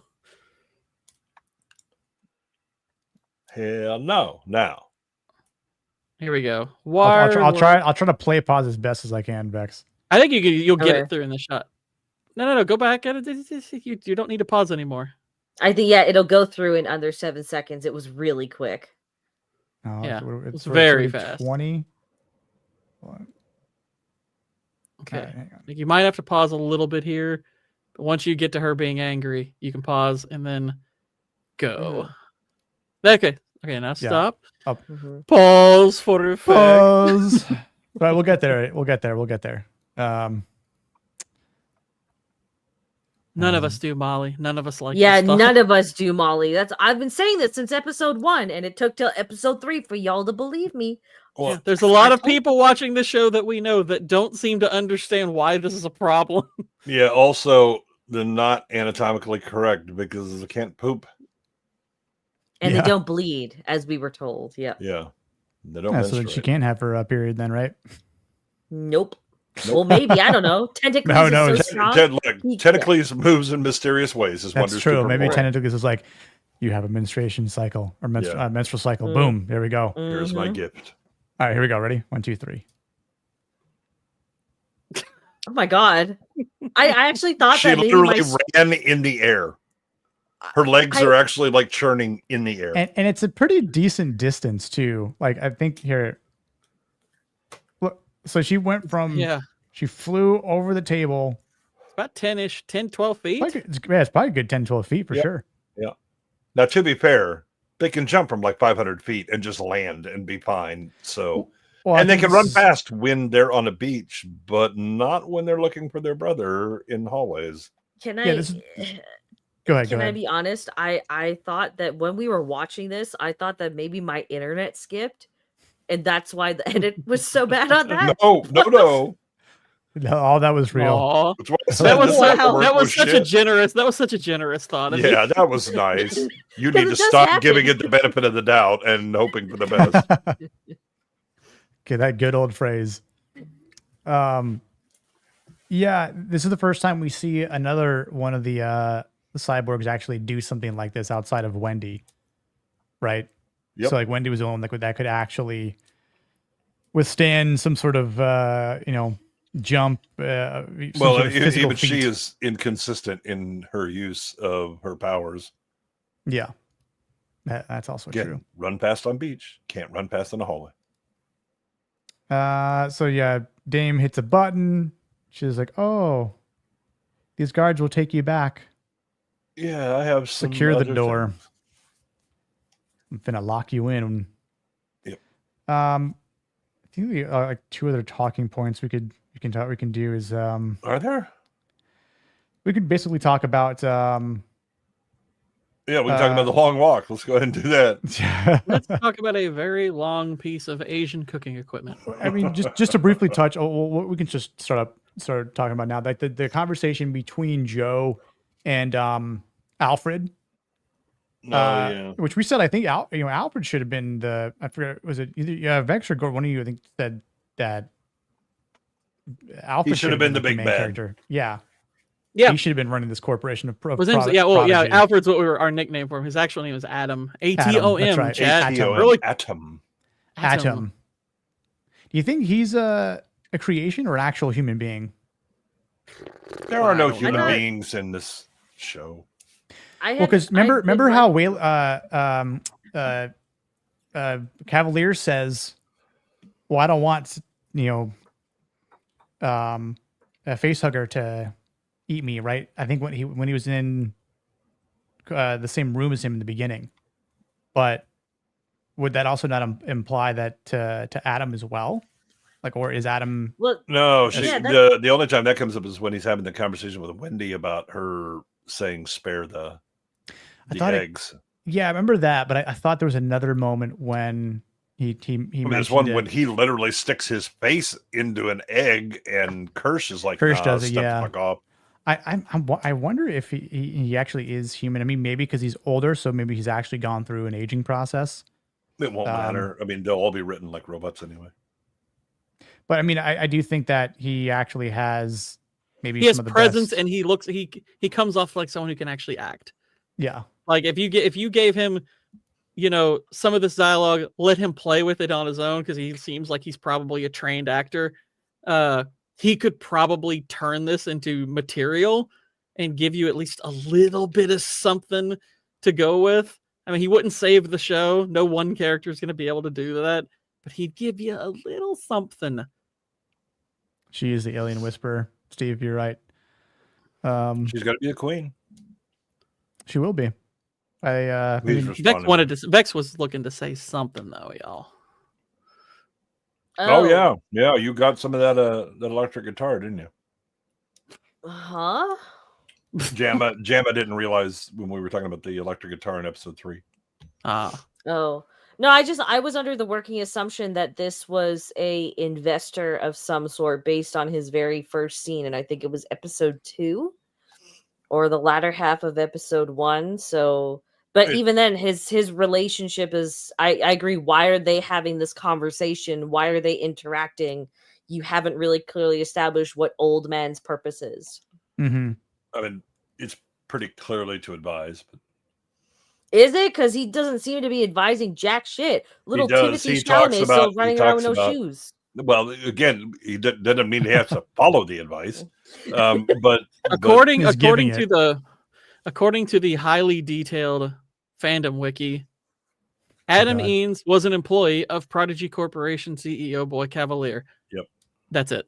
That's Yeah, literally 'cause- all the information you have. Like I said, highly detailed. yeah, because he says stuff like, when Yutani, he's like, she's going to be mad, and there's all that guff that goes on or whatever. But yeah, he's just basically like number 2. Yeah, and we definitely don't know too Like much the show. about him. It is number 2. Yeah. Now I know. I wanted to gouge my earballs out. Yeah. Yes. And replace them with tentacles for the ears. Yeah. Basically, he's like, "All right, Joe, you're stuck here. Otherwise, we'll bill you. So have fun. GG." Yeah. Yeah. And this is the conversation between. Hold on. Where's this? Yep. This is when he's playing with his balls and showing his feet for Kata. Yep. Mm-hmm. Kato might like this episode actually. I don't even know if he's actually finished watching the 3rd episode. Yeah, because he got that's a suspiciously long guitar quiet. riff. Yeah. He's gone real quiet after he started watching that shit. I mean, it is a long guitar riff. Yeah. It's a really feminine foot. So, like, I think Kato Have you would be seen what happy it's with that. attached to?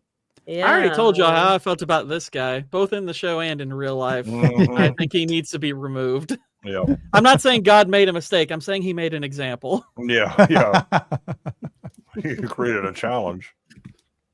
But the whole premise of this conversation is like, I'm going to manipulate the shit out of Wendy because she doesn't know better because I'm actually smarter than her still. And it's not even all that. The manipulation is not intelligent. If I know, and that's the whole point. Which is like it's not even that clever. Good. It's not that clever. Like you're trying to outsmart a child, and if you can't instruct your actors, if they're trying to come off to a character's benevolent, they should come off that way to the viewer. You should make it to where we don't quite know their intentions. They make it so overt. Or Mary Magdalene, basically, Steve. Yeah, she's going to give birth to not Mary Magdalene. Mary, yeah, just Mary. Mary. Yeah. Sorry, when I said Mary Magdalene, Mary. Yeah. Doesn't look cute as here though. It's just the angle. I'll try and find a better spot for you. No, there's a lot of unflattering shots for her. She looks like she's fucking 14. It feels kind of weird to be calling her cute, especially when she's operating at the mental capacity of a 7-year-old throughout this entire show. Yeah. Just saying. She's a 14-year-old who's supposed to be 12, but is actually 7. Maybe earlier than that, given the way she draws with the crayons. Right. I don't think he's watched the show, but yeah, she's. I just don't think she's cute. Personally, I don't think she's particularly cute. Question. I mean, I don't know what the actress looks like outside of this, but she's the least ugly of the crew. Well, yeah, she looks pretty much the same outside of this. Pretty much. I mean, 28, whatever. She's 28, but at the same time, I'm like, I am seeing her behavior in this show, so I'm like, yeah, Gemma, we did. I believe we mentioned it in the first fucking episode, the one that you thought was good. Did we cover the T-Ran's humanism part yet? Yeah. Not that the Wi-Fi can with his tail. Typical doggo. They all act like they're 6 or 7, not 12. Yeah, 14. That's been a problem throughout the show. Like Isaac and whatever the other girl's name is are starting to act closer to their age. But maybe we shouldn't have saved them in World War II. I'm just saying. Sorry if you're France. I think Normandy needs to take man out of the name and just call it No D. Or no T. Okay, so this part, we didn't talk about it. But when she says pinky promise, were you guys expecting him to do this? Like with I was worried he was going to sit on it.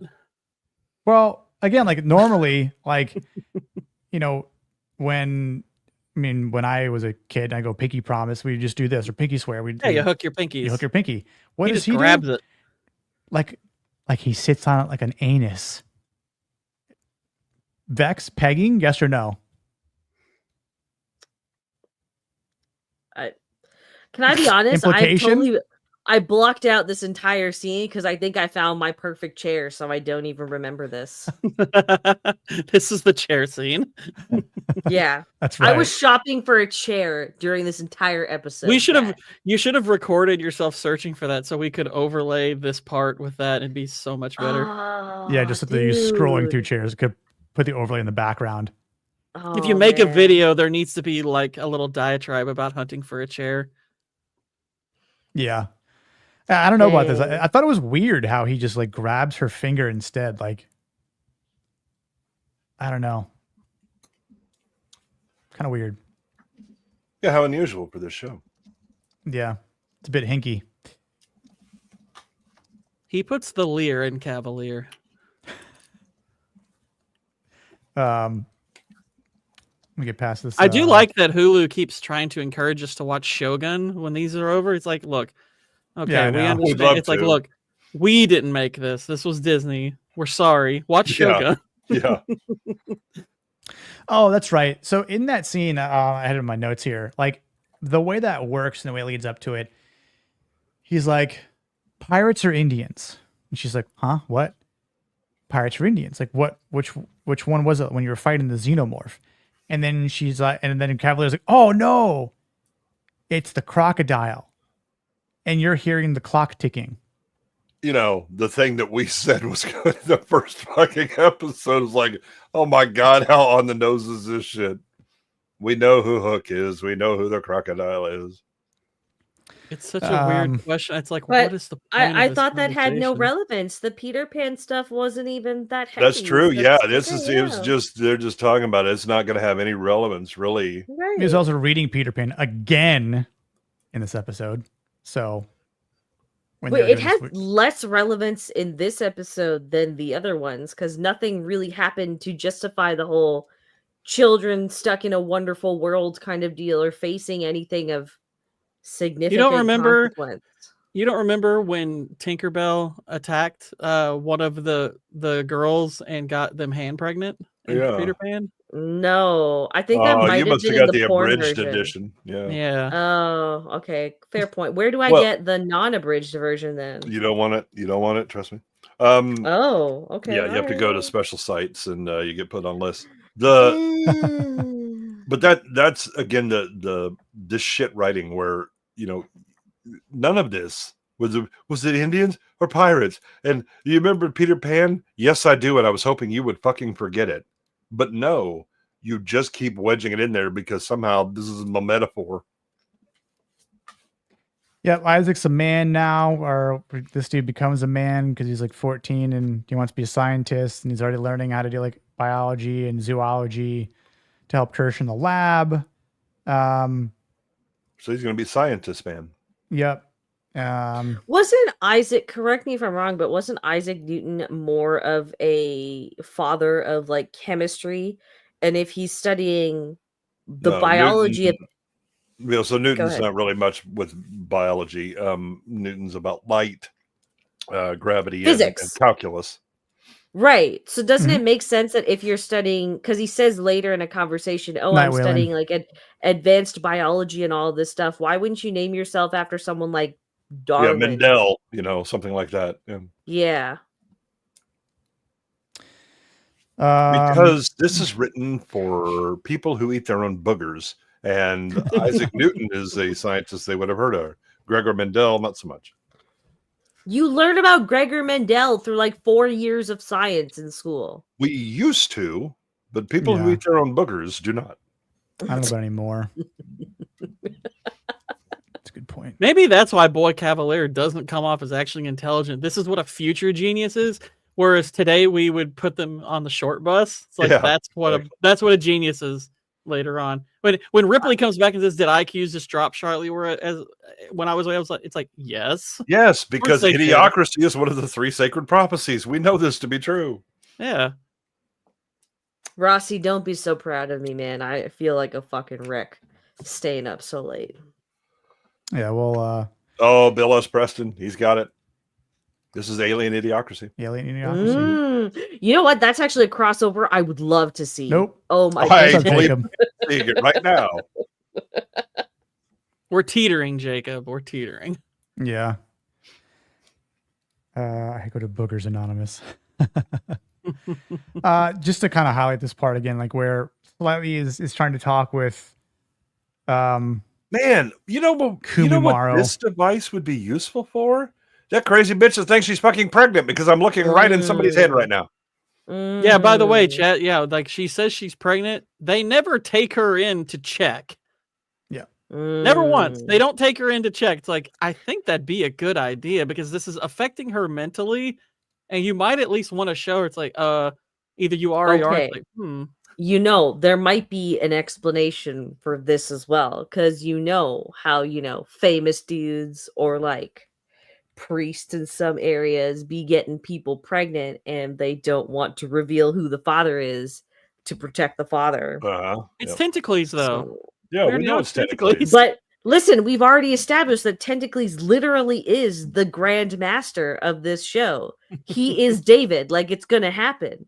Yeah, So we have to protect David at all costs. that's true. Yeah.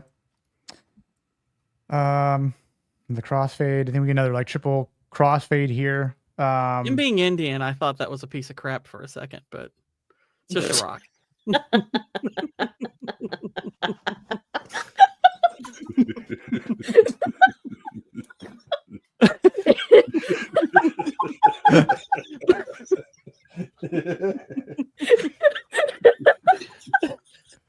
Congrats, LMAO.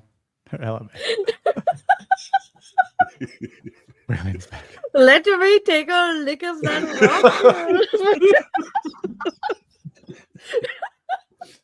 rock. Max, are we gonna have to break out NASA at some point for you?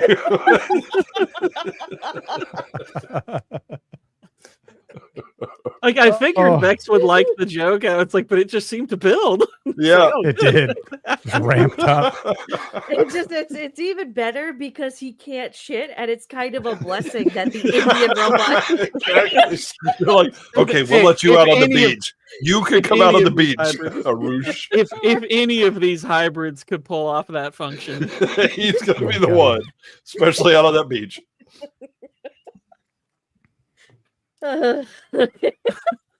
Mm-hmm. Yes. NASA. Oh my goodness. It is. I mean, it makes a subtle appearance in War of the Worlds. Who do you think took a picture of that satellite? Oh gosh. Jeez, Hulu, just do Shogun 5 times. Don't show killers though. Just go away. I mean, you've got the right idea with Shogun multiple times. Go all 5. Yeah, go up. Get rid of Prey and killers. And whatever Washington Black just go. Oh Lord. Apparently, Cleopatra wasn't enough. We got to do Washington Black as well. Okay, there we go. Oh, Waylon, Gemma knows NASA. A private line.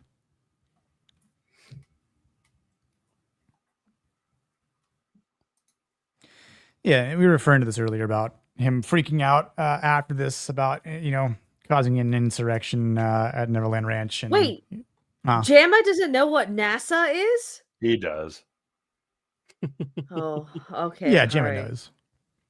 That's like my favorite moment on the internet when you guys showed me NASA. Like, NASA's I've never from laughed South Park, harder. Yeah. Stinky Pete. Boom! Look at that, another crossfade. Only happens with these two too. It's like they're inside of each other. They're one in the same. Occasionally, Timothy Oliphant shows up. What does that mean? I don't want to know. Yeah, speaking of Timothy Oliphant, because he shows up here like at the end before it cuts to a commercial. Now it's just him staring at shit for like the last 15, 20 minutes. I've been stroking. And this doesn't make sense whatsoever because he hasn't demonstrated any actual interest in any of these alien creatures beyond the directive he's been given by Boy Genius. Yeah. Yeah, I don't know what he's thinking at this point. Like, he's thinking the plot told me I have to do this shit.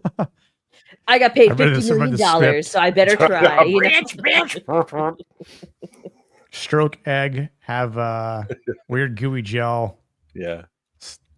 He's like, I'm not stroking the eggs on that old bitch. There, I'll dry it up. You know what? This is foreshadowing because one of these child robots are going to have lubed holes by That's the what end I of kind the of series. thought about when we were watching. I'm like, this has to be some sort of like foreshadowing innuendo, like where it's all slimy, didn't open up, but it kind of will because there's probably gonna be some sort of forced scene at some point. Maybe. Who knows? Like I think it might be with Nibs. I don't want to watch Vex's favorite. Yeah, we might just skip that episode. I don't want to see that episode. No. Things happened. That's it. Yes, Waylon, Stinky Pete. One of the oh my god. I don't which episode of B-Sides was that? Like Nick, I could send you this episode. That's why it was so brilliant. Oh, what was it, like 2 years ago now? Oh yeah. It was first like what, maybe first 15. Well, we showed NASA, I think, the first episode. But you came on like maybe 10 episodes in, something like that. I was watching that episode at some point that night because I never heard about it until that point too. Which I'm glad I did tune in, but Christian knows what's up. I don't think he's going to stop Mara right away. Yeah, exactly. I think he's going to allow something to happen, Well, I think there's also a possibility he's going to let him do what he does because he's questioning Cavalier as well. Yeah. So I think there's a possibility he'll work with him. So they're trying to make him another David 8, which is a problem because they haven't adequately established him to be another David 8 whatsoever. Because by this point, like in the story, like again, we can criticize Prometheus and Covenant for all the failures that it has, but at least as an antagonist, they showed that David went from just a run-of-the-mill droid to indulging his curiosity to then thinking that he is a literal god. We got to track that very clearly through 2 movies, and we've barely gotten even like a 16th of that with whatever this character is in 4 hours of episodes. Yes, Kylo. Your butt is so beautiful. Yes. Thank you. Oh, you were talking to the cat. I'm sorry. Wait, your cat's name's Kylo? Okay, we've been over this many times. Oh my God, we got some Raylo in the house. Listen, he was adopted. His name had already been changed. I didn't want to change it. He don't give a shit about that name. I care about it though. I care about it. It's okay. He called him shithead. He would have answered just as easily. He ends up being called Kai Wo instead of Kai Lo. So, Mr. Koibo, right? Mr. Koibo, or Mr. I think of him as Kyle O. I think of him as Kyle O. He's also. This Mr. is what Vex Chunky. would do with the hatch Xenomorph at the end, essentially, because she did say it's cute. Yo, that thing is cute as fuck. Like you know how they clearly made fucking Grogu so they could sell merch. They should just sell merch of this thing. I would totally buy this. It's adorable. I would buy Tentacles merch and Bella Ramsey Xenomorph baby merch.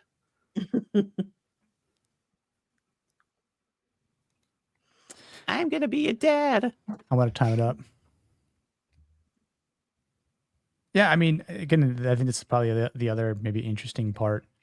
I mean, they really should have had Arush doing this because he's Indian and this is basically the Cobra. You know, he could have been playing a little.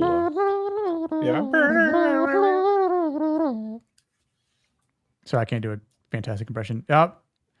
There's some blood.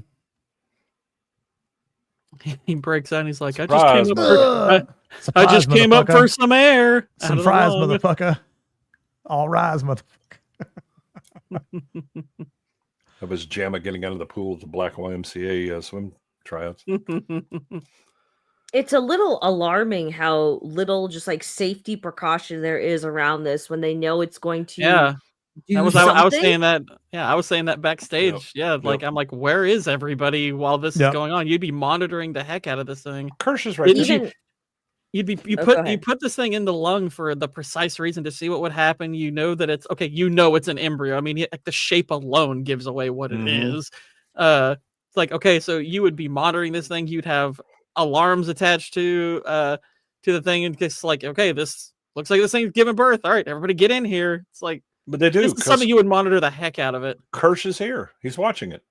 That's enough. No, but it's like even the lack of security aside, I'm just thinking of the thing that they have put this lung in, knowing it's going to develop into a creature, and they don't exactly know how it's going to react. They have some idea given that they encountered the Xenomorph in that building, right? But it's not a bigger container. It's not more foolproof glass. There isn't any sort of outer shield in case it does break. There's no computer around it to monitor different things. Like, it's just sitting there like as though it's in a museum, oddly enough.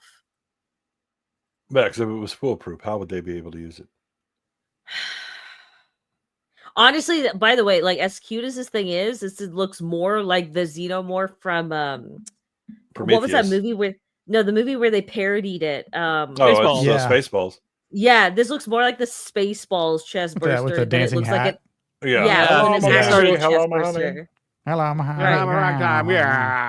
Yeah, no, it's very reminiscent of the Prometheus snake cobra that the biologist stupidly goes, ooh, it spread its head. I'm going to try and reach out to it because, threat displays are never anything you should pay attention to as a fucking biologist.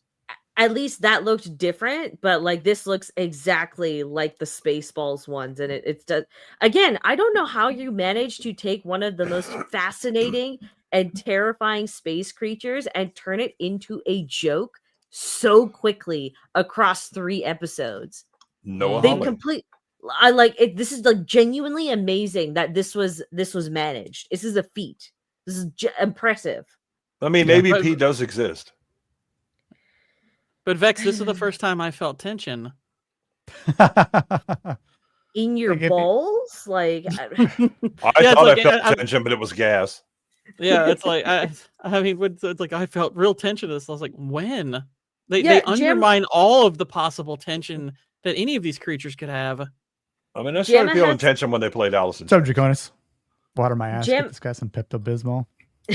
Jamma has a good point. Is how did it generate so much force to bust out like that? Because at least it had a whole body when it was chest bursting. This is just lungs, and lungs are not very weighty. You know, I don't know if you've noticed, but physics has been very fucking optional in this series thus far. Honestly, because they keep doing the cringe like rock and roll inserts at the end of each episode, I want one of these episodes to end on a pun and we don't get fooled again. That would be great. I would actually appreciate that. That would be good. I mean, who knows? It might actually happen. Martika, I know there's something going on. I've seen enough anime to know this isn't going to end well. Yeah. Dire Straits. She's got a point. Nothing. She's got a point. You know, she's a queen. She's got holes, as the show very clearly outlined. Slay queen. I'm gonna talk to Mama. Trust in me. And she was chosen. Trust. They chose her. That's the show's explanation. Yes. They chose her. Well, that's her explanation. Yeah, I think they chose me. It's like, what? What are you talking about? I would imagine not next episode, episode 6, since we're going to have a flashback next week. But episode 6 is probably where this thing is going to grow full Xeno and then look. I hope it turns into Starro like Prometheus. Well, next magically gaining a huge amount of mass from nothing. Yeah. Well, next episode is going to be a flashback episode from what we can tell. Yeah. And then the next episode, it's like, oh, we're back with this stupid story. Oh, no. Can I just point out, I love the little hands on this chest. It's like this. It's like this. Yeah. Yes. Mommy, watch my push-ups. Mama, I want a hug. Can you hug me? Imagine if his little hands went like this. Take my strong hand. Take my strong hand, Mama. I think it's praying to its god, Wendy. No, it's playing to the holy Tentacles. Yeah. Tentacles told me to bust out of this cage and talk to you. Are you an emissary of Tentacles? Tentacles. Now, if Tentacles is the one who chose her, okay, then I'm like, all right. Yeah, all right. I mean, who are we to question Tentacles? Look at the hands. Oh my god. It looks like a fucking waiter or something. Right? It looks like it's got an elaborate evil plan that it was. Yeah, I want to. This is my mother. You just need to see the hands like twisting over each other, very small. Yeah, you cut me out of my face hugger. How is anyone finding this good? Are you serious? Because they're retards.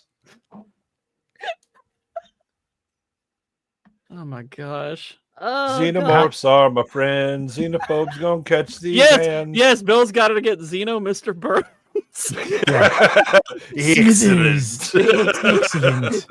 Excellent, mother. We've made contact. Hello, my baby. Hello, my honey. Hello, my right-hand gal. Send me a trip by wire, baby. Alien Earth, everyone. You know what? This is my favorite part of the series so far. This is so Look at this. Even Kirsten's like, what the fuck is this? God damn. I'm gonna call my agent.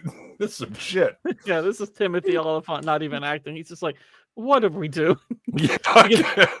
I used to have respect for this franchise, and now I don't. Of course, this had to even look even weirder to him because he's not seeing whatever that is. It's like, that's true. Yeah, he just sees her hand or something. Hell, he's looking at nothing. They just have like a stand. Okay, he's like, I'm aware of something broke out, but what is she doing? Can you go back What to in his the little hands, wide world of please? sports is going on here? Can you go back to his little hands? I think we see it one more Get time. these hands. This is how Vex looks at it. I'll go And back then- here. Hard rock, because that makes sense. Go back one more. It's a relatively long Yeah, scene. it's there for a bit. It is, yeah. It's Oh nice. my I look god. for her. Somebody like there was a designer attached to this. Like, I want to turn this. Someone please turn this into a meme. I'm Oh man, I would screenshotting it right put now. this to fucking Madonna's like a prayer or something like that. You know, it's Hold on, don't change this. Don't I hold on. won't. I'm trying to get the right screenshot. So retarded. The reason I've called you all here today. Lord Tentacles has called us. has left me scarred. I must find my new body. You will do my bidding. follow me, worship me. For Lord Tentacles, hail!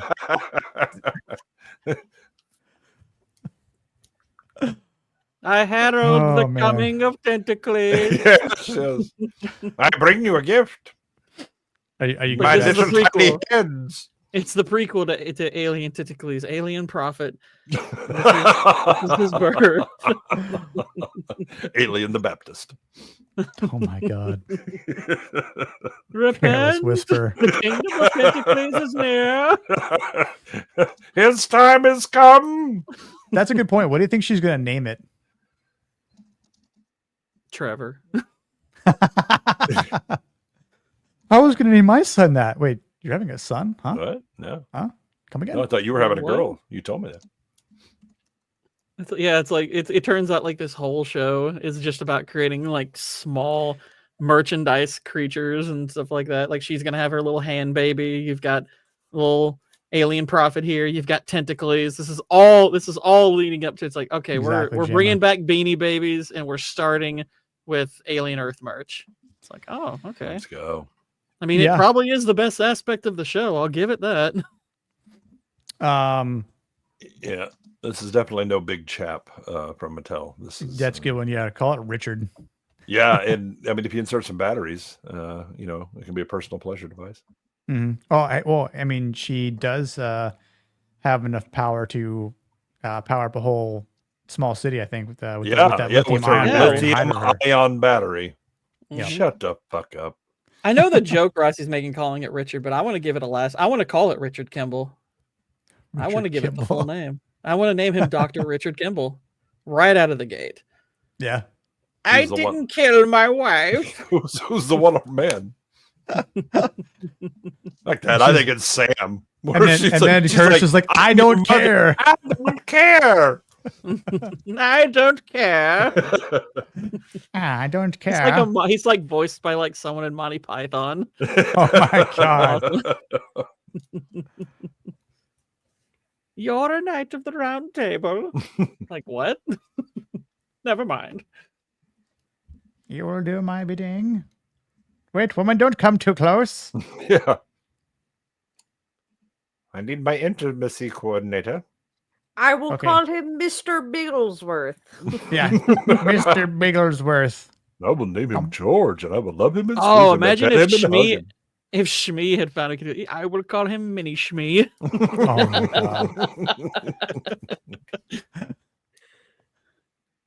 god.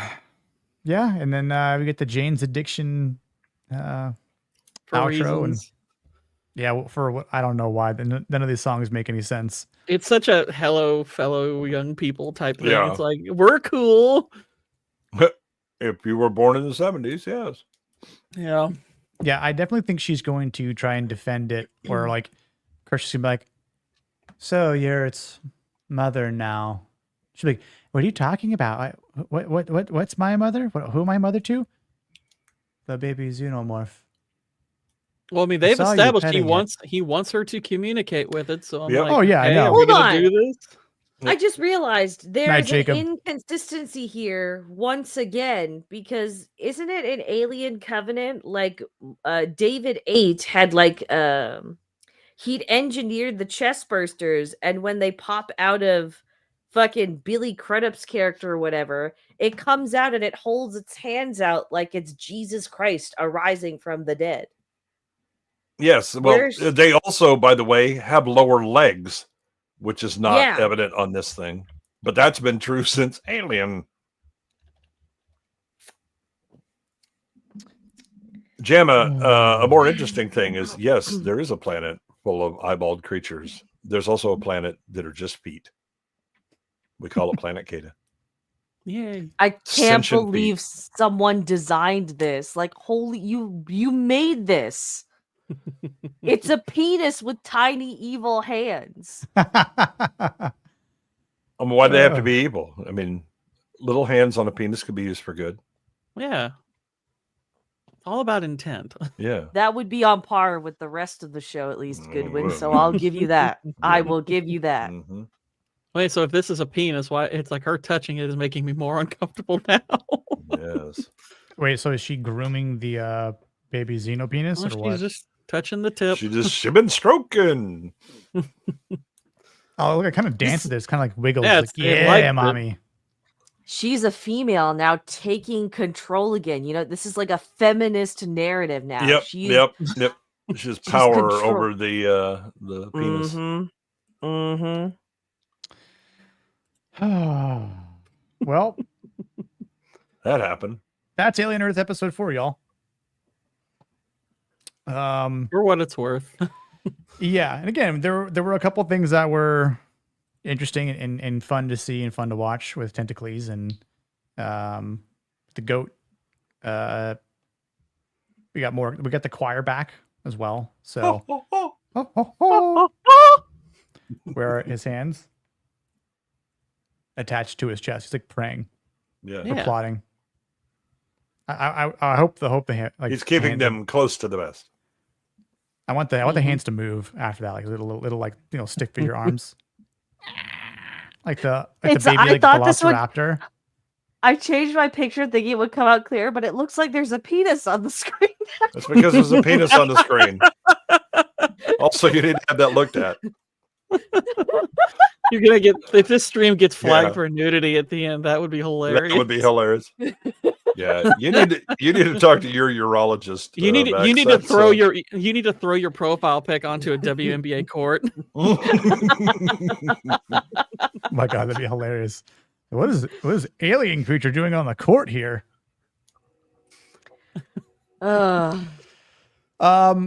Yeah, I mean, I guess with next week's episode being a flashback and all. Oh no, we're doing flashing. Flash. He will not save every one of us.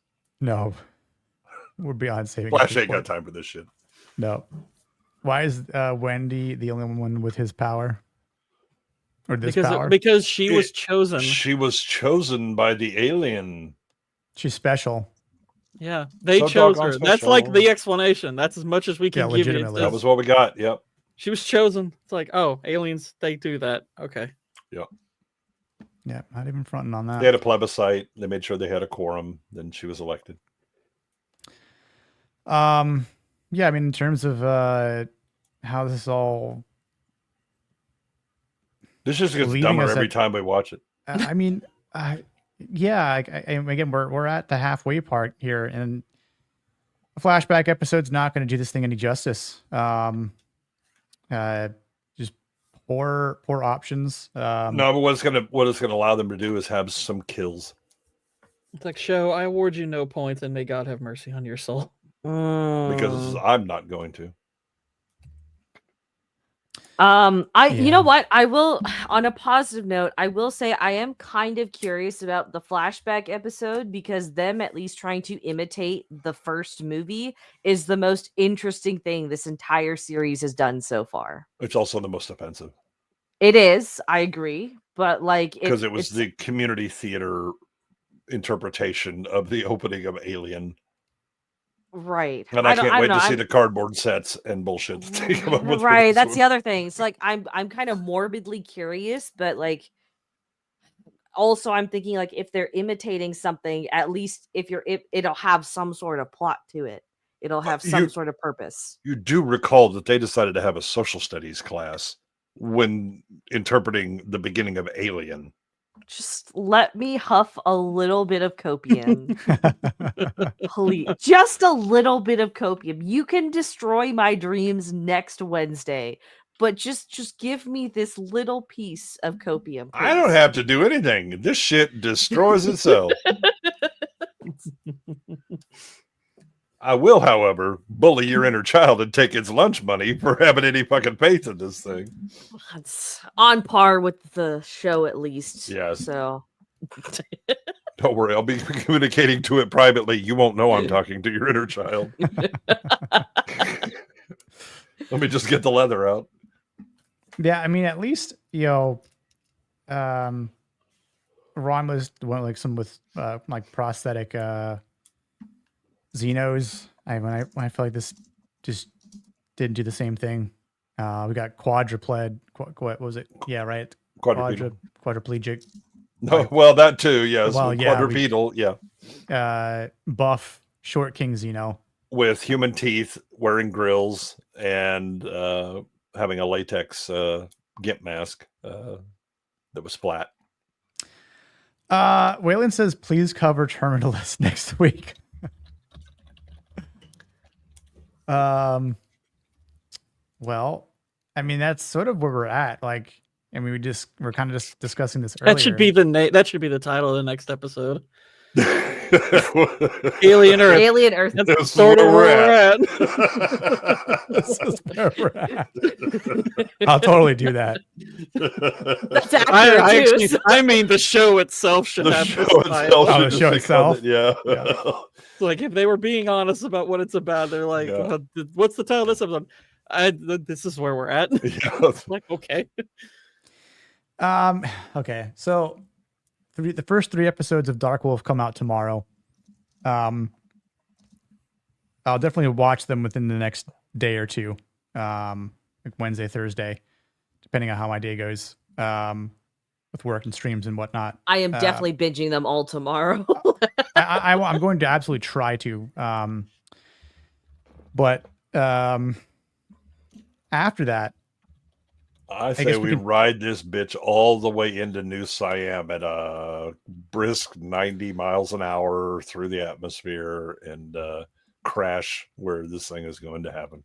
I am unfortunately with Goodwin. I'll be watching Terminalist every week, but like if we were planning to review it 1 episode at a time, we'd already be behind. So it's not like, and it's still going to be trendy either way you look at it. Oh, for sure. Yeah.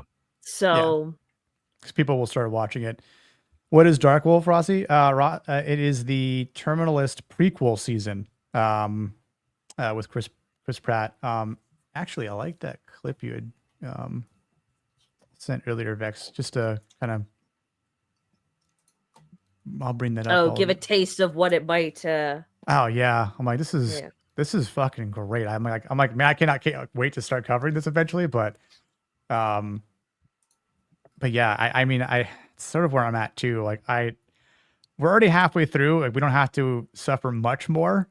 Plus, we might have reached a point where we can really laugh at it. So yeah, because I'll be honest, of the streams we've done for it, this has probably been the most fun one. And I'm like, okay, we might be able. It's like we might be, able to move forward and have a little bit of fun with it, but and then save this for when it's. Do I need to play pause this, or should I be good? I think you should be good. Okay. Yeah. I haven't watched this yet. Oh, okay. Here we go. Yeah. Am I clear? Hold on. You haven't read the second book yet, have you, Nick? I haven't started it. No, not yet. Oh, okay. Because like the Australian dude there, his Rafe is his name or whatever. Mm-hmm. Apparently he becomes a major. I bet like minor spoilers. I don't know how, but apparently he becomes a major character. But with the changes that they made to Ben from the first book, there's a lot of people speculating that Rafe is going to become a super minor character. And because the ending of Terminalist season 1 was a little bit ambiguous, Yeah. they'll maybe make Ben a longer standing character, because they still haven't confirmed like they've confirmed Taylor Kitsch and Chris Pratt are coming back for season 2, but other than that, like even fucking what's her name, the Katie, Constance Wu hasn't even been confirmed to be coming back next season. Right. So I'm curious to see where that's going to go. I mean, I didn't. I think did they give an announcement yet for season 2? Or, I mean, is it next year? I think they started filming it though. Yeah, so it started filming in March, I believe it was, and it'll go into September. So I imagine we'll probably get an announcement date, if not after Terminal List Dark Wolf wraps up, probably Christmas time. We'll get something. If we got like a late, like a December release date for like season 2 of the Terminal List, that'd be cool. So it means, like having two shows like a year apart like this would be pretty dope. Did you say Katie the one-eyed chick? Oh no, Katie Buranek is one of the characters, not Katie from not that Katie. Not Tentacles Katie. Tentacles. Oh, thank you, Jamma. Thank you. Yeah, I actually don't know if he's still attached. Is he? That's what I was just going to look up actually. Yes, he's EP. Okay. Yeah, and Jack Carr's been heavy on the creative side of this too, even though this is completely separate from the. I'm not gonna lie, after rewatching season 1, because I remember in the Discord I was saying like I don't know if I want to read book 2 given how book 1 ends. But after rewatching season 1, now I'm kind of like, I'm curious, man. I have a lot more curiosity than I did before, so I'm kind of tempted to read it now. Oh, it's all good, Jamma. Yeah, I think the other thing too with this is it's only 7 episodes, so it'll be done by September 24th. Yep. So, and I think for future reference, there's only one Tuesday that I know I probably won't be in town. Because I'll be at opening hockey night for the season in October. Mm-hmm. So it's only like the first Tuesday in October, the 7th. It won't be a show. Which I think we should be starting Terminal List by that point. Let's see, September 2nd is episode 5, 6, 7, 8. Yeah, so we'll have started episode 1 of Dark Wolf on September 30th. Right, hold on. No, 23rd. Wait, 5, 6, 7, 8. Yeah, the 30th, and then it'll be a week off, and then continuing on through October. I will not be here for the first episode then, if that's the case. Okay. Yeah. Well, but at least we should all be here for the second episode. So. Yes, definitely.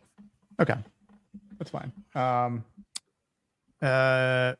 So yeah, sorry to disappoint Waylon, but we'll try to make it fun.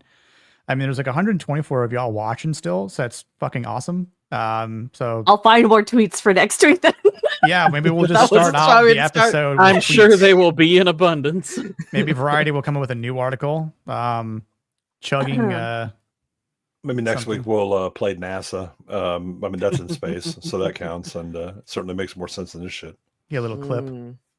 Well, by a little clip, I think it's like a 10-minute short. But yeah. What do you mean? We're the back-to-back champs, baby. The gay part, Waylon, is that Canada can't beat Florida at hockey now. Exactly. Edmonton Oilers are with the Woozers. Oh, Connor McDavid. I'm a cry in my Waka womb. Go cry with fucking Slightly in this show. Sorry. May have been crying because he realized he was in Florida. Listen, hockey players know how to do it big here, especially after they win at the elbow room.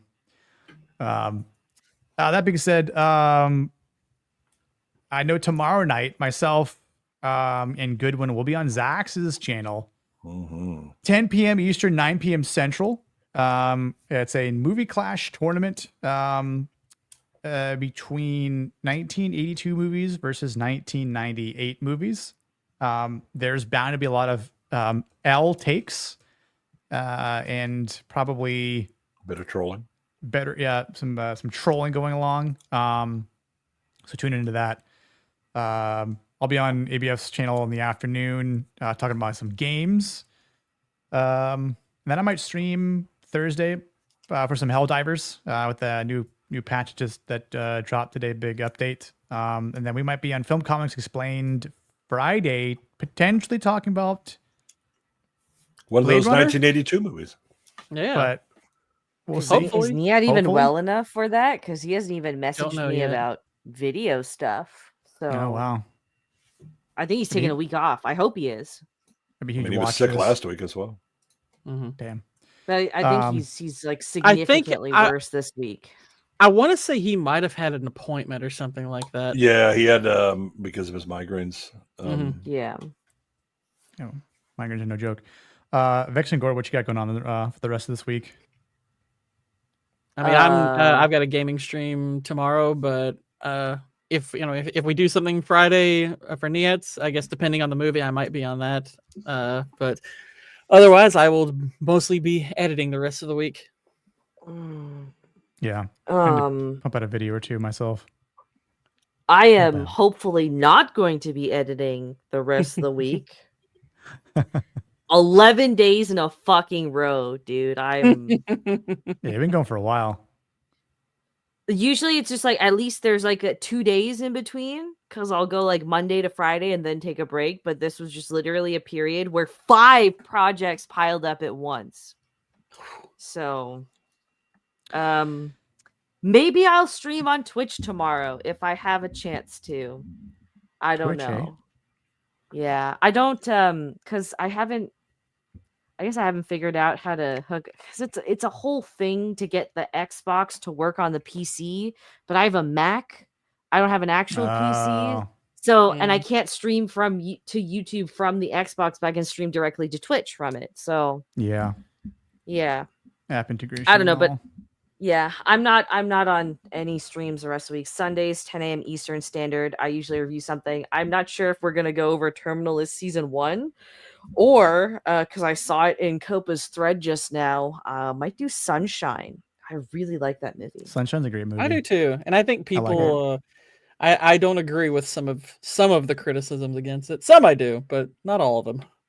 Yeah, I haven't watched it in a very long time. So because when I did originally watch it and I'd seen it several times in the past, I had like no criticisms. Mhm. So I'm wondering if now with a more critical eye, I pick up on them. So maybe we'll do that. And also there is some Minotaur monster porn that you guys can gift me if you want me to read that on stream. Interesting.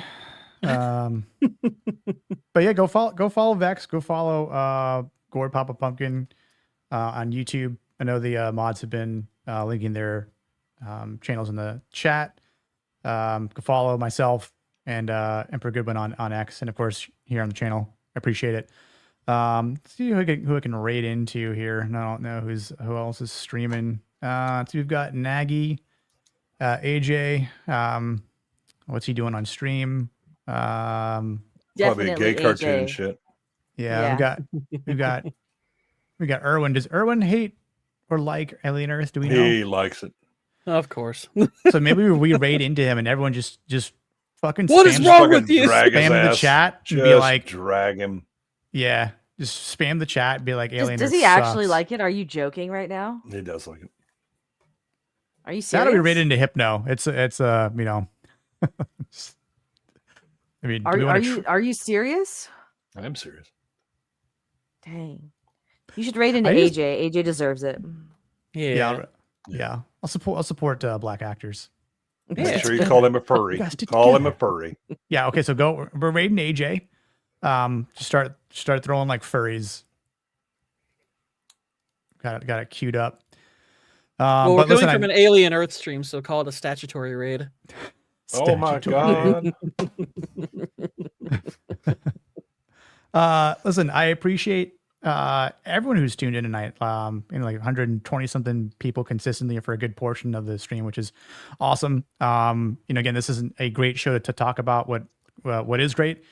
Is talking about it with everyone here and everyone that's tuning in the chat. And I'm sure the people on X would probably like to chat, but that chat functionality needs to be better from Elon. So hopefully at one point in time, X chat will actually be nice and capable. But until then, I appreciate the views and the subs. Hit that thumbs up button if you're watching a repeat. Throw a comment down below what you thought about Sir Lord Tentacles, the pet Xenomorph, and Mother Wendy.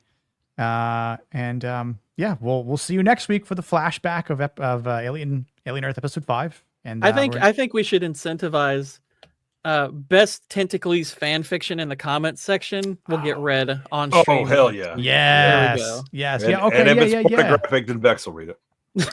Yeah, if it's of a certain rating, Vex, she'll read it. She'll read it and make it sound a lot better than myself.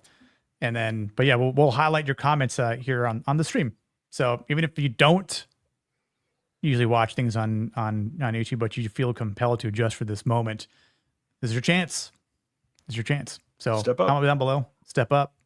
Be a good person. Not transhuman. We're giving Krypton a chance. Don't be a booger be a eater. good man or woman. No booger eating. We got to play the right clip on the way out. And see you next week. Bye.